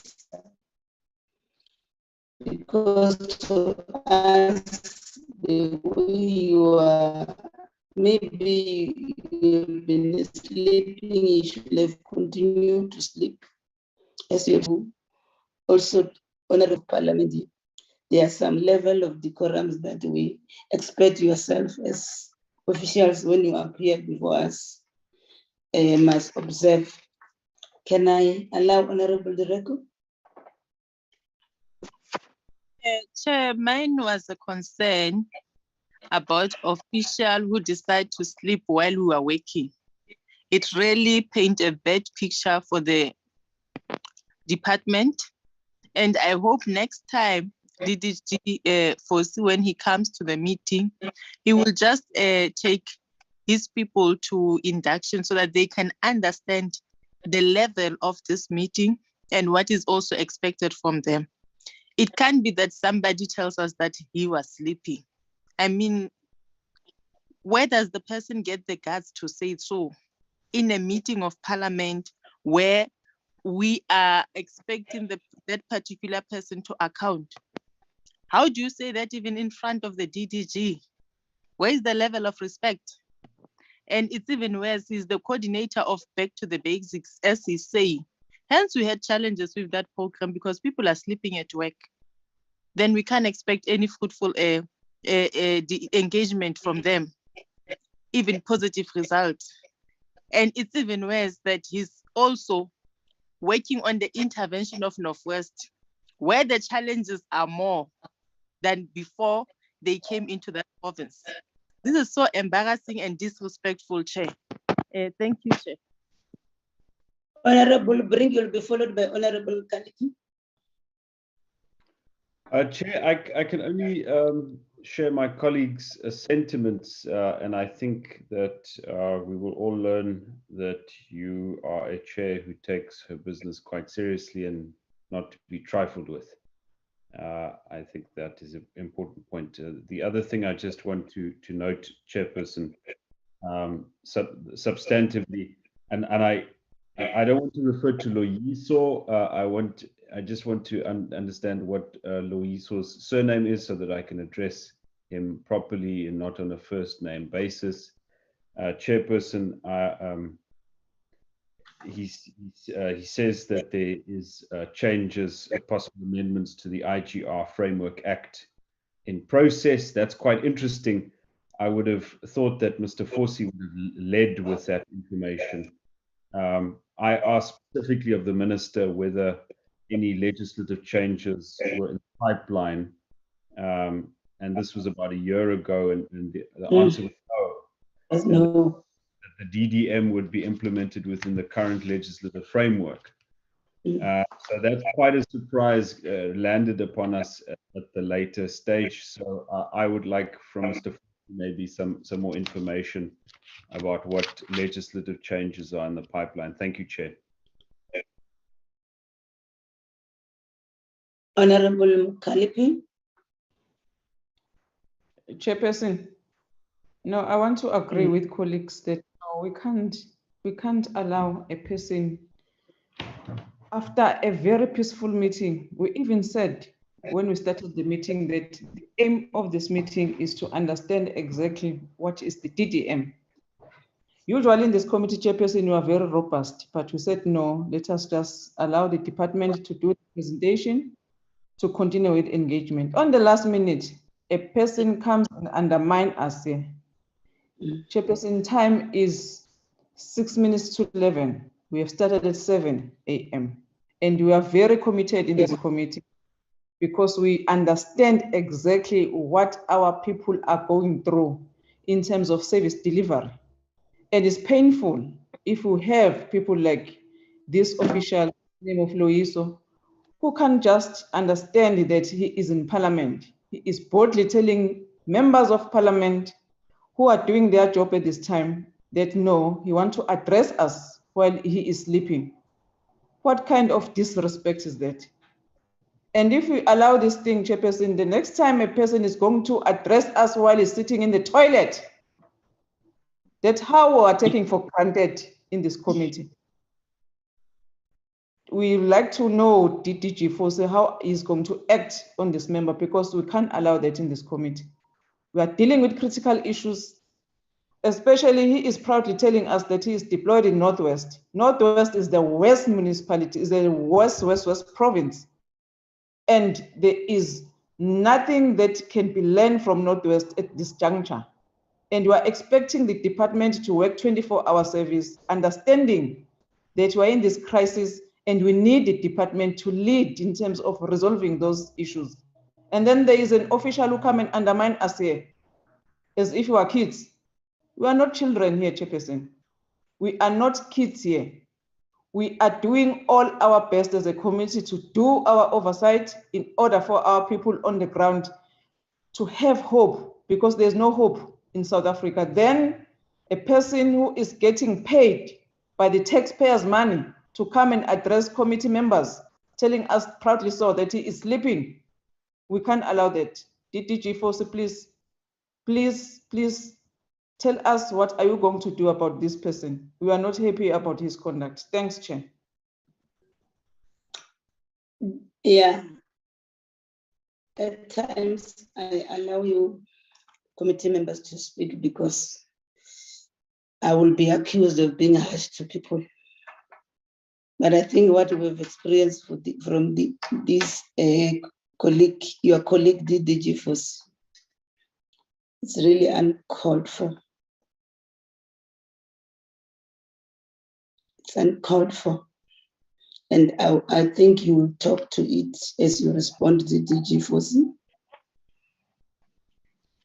And then he comes here to show that he was sleeping. He comes here and contradicts you, DG Force. I don't know how we're going to deal with that framework and to remind him that what legislatures, we are aware that the minister is on record saying to this committee that there won't be any legislative amendments. And then, like you were saying that they've left you, he had left you. You were just locked in the meeting. You were sleeping, as he said. But honestly, can we plead? And you'll talk to your colleagues again, DG Force, at that level, at your mentor.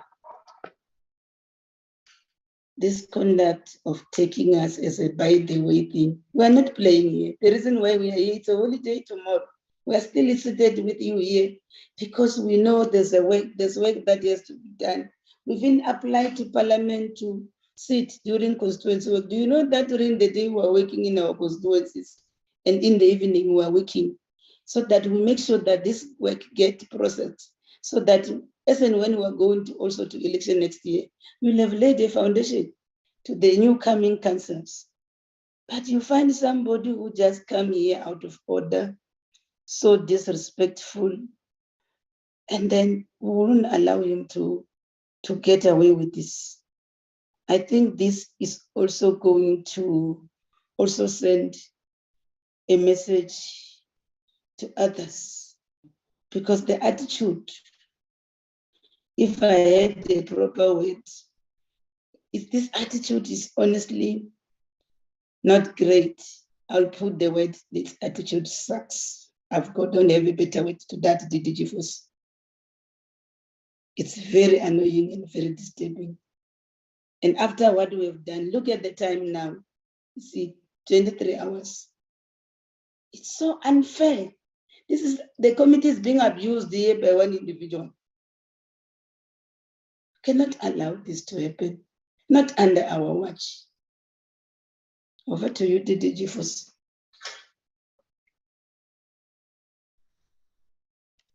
Thank you very much, Chairperson. I want to profusely apologize to the committee for the unacceptable and unbecoming conduct of my colleague Loiso, and then also disrespecting the decorum of this committee. We previously have always respected the decorum of the committee in how we conduct ourselves. And I think this unacceptable behavior, it's something that also we will reflect on how we deal with it as a department. But I want to profusely apologize to the committee members for this conduct, unfortunate, Chair. Thank you very much, Chair. Contradictory statement, he comes to show that he was not listening. He comes here and contradicts you. What is your reaction to that?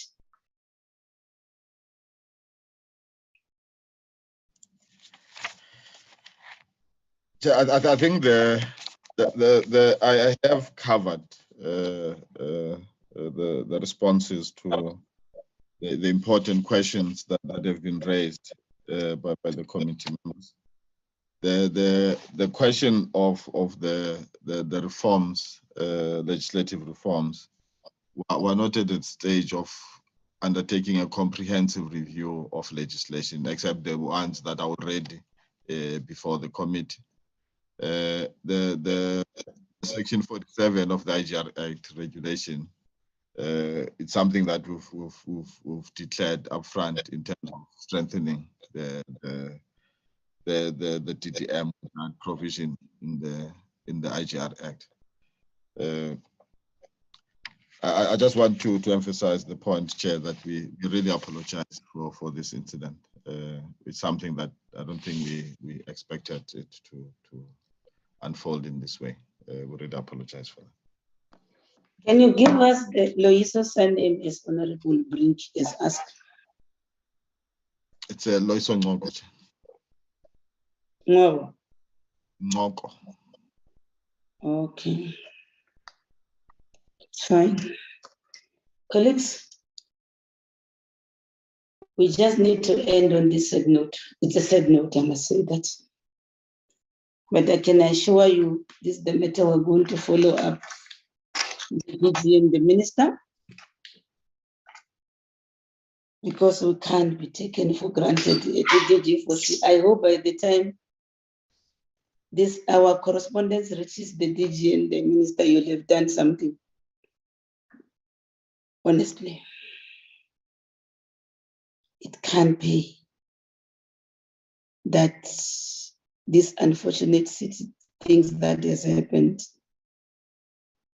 Otherwise, because I should think also, it even disrupted me because I wanted to talk about the apps, financial apps, as an issue that Honorable Brink has raised earlier. To say you're gonna establish all these apps and then it's gonna be done by yourself. I hope when we deal with your APP, is it next week or the week after next, you must talk to this matter because it's going to affect your organogram. Because in terms of these listed people who are gonna be there, the specialists and everybody, it means then it's gonna have an effect on your organogram. So I should think your strike plans and the APP's talks to this. I'm just trying to tell you because this is the matter, because now time is no longer on our side. We wanted to pursue that. We must know it's a question that we must carry over. And so this, like we said, these meetings are going to be ongoing, DG Force, because I think it's our work to do oversight on the work that you are doing. As I said, you're saying this is a flagship project. It's different from the other programs. It's in on your own words. Then you said that. So we would like to see and experience, feel its effectiveness.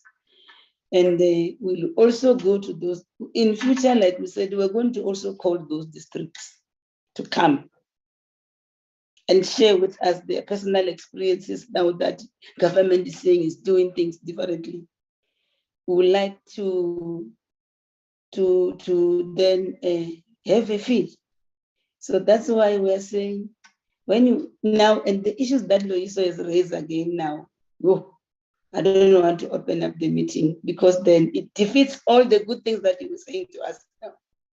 Or it's either there's no honesty on these matters, but it's for another day. Let's first hear what will be the minister's response, because we'll also package what the minister has told, has responded to this committee in the past, and what the official is saying will report to you.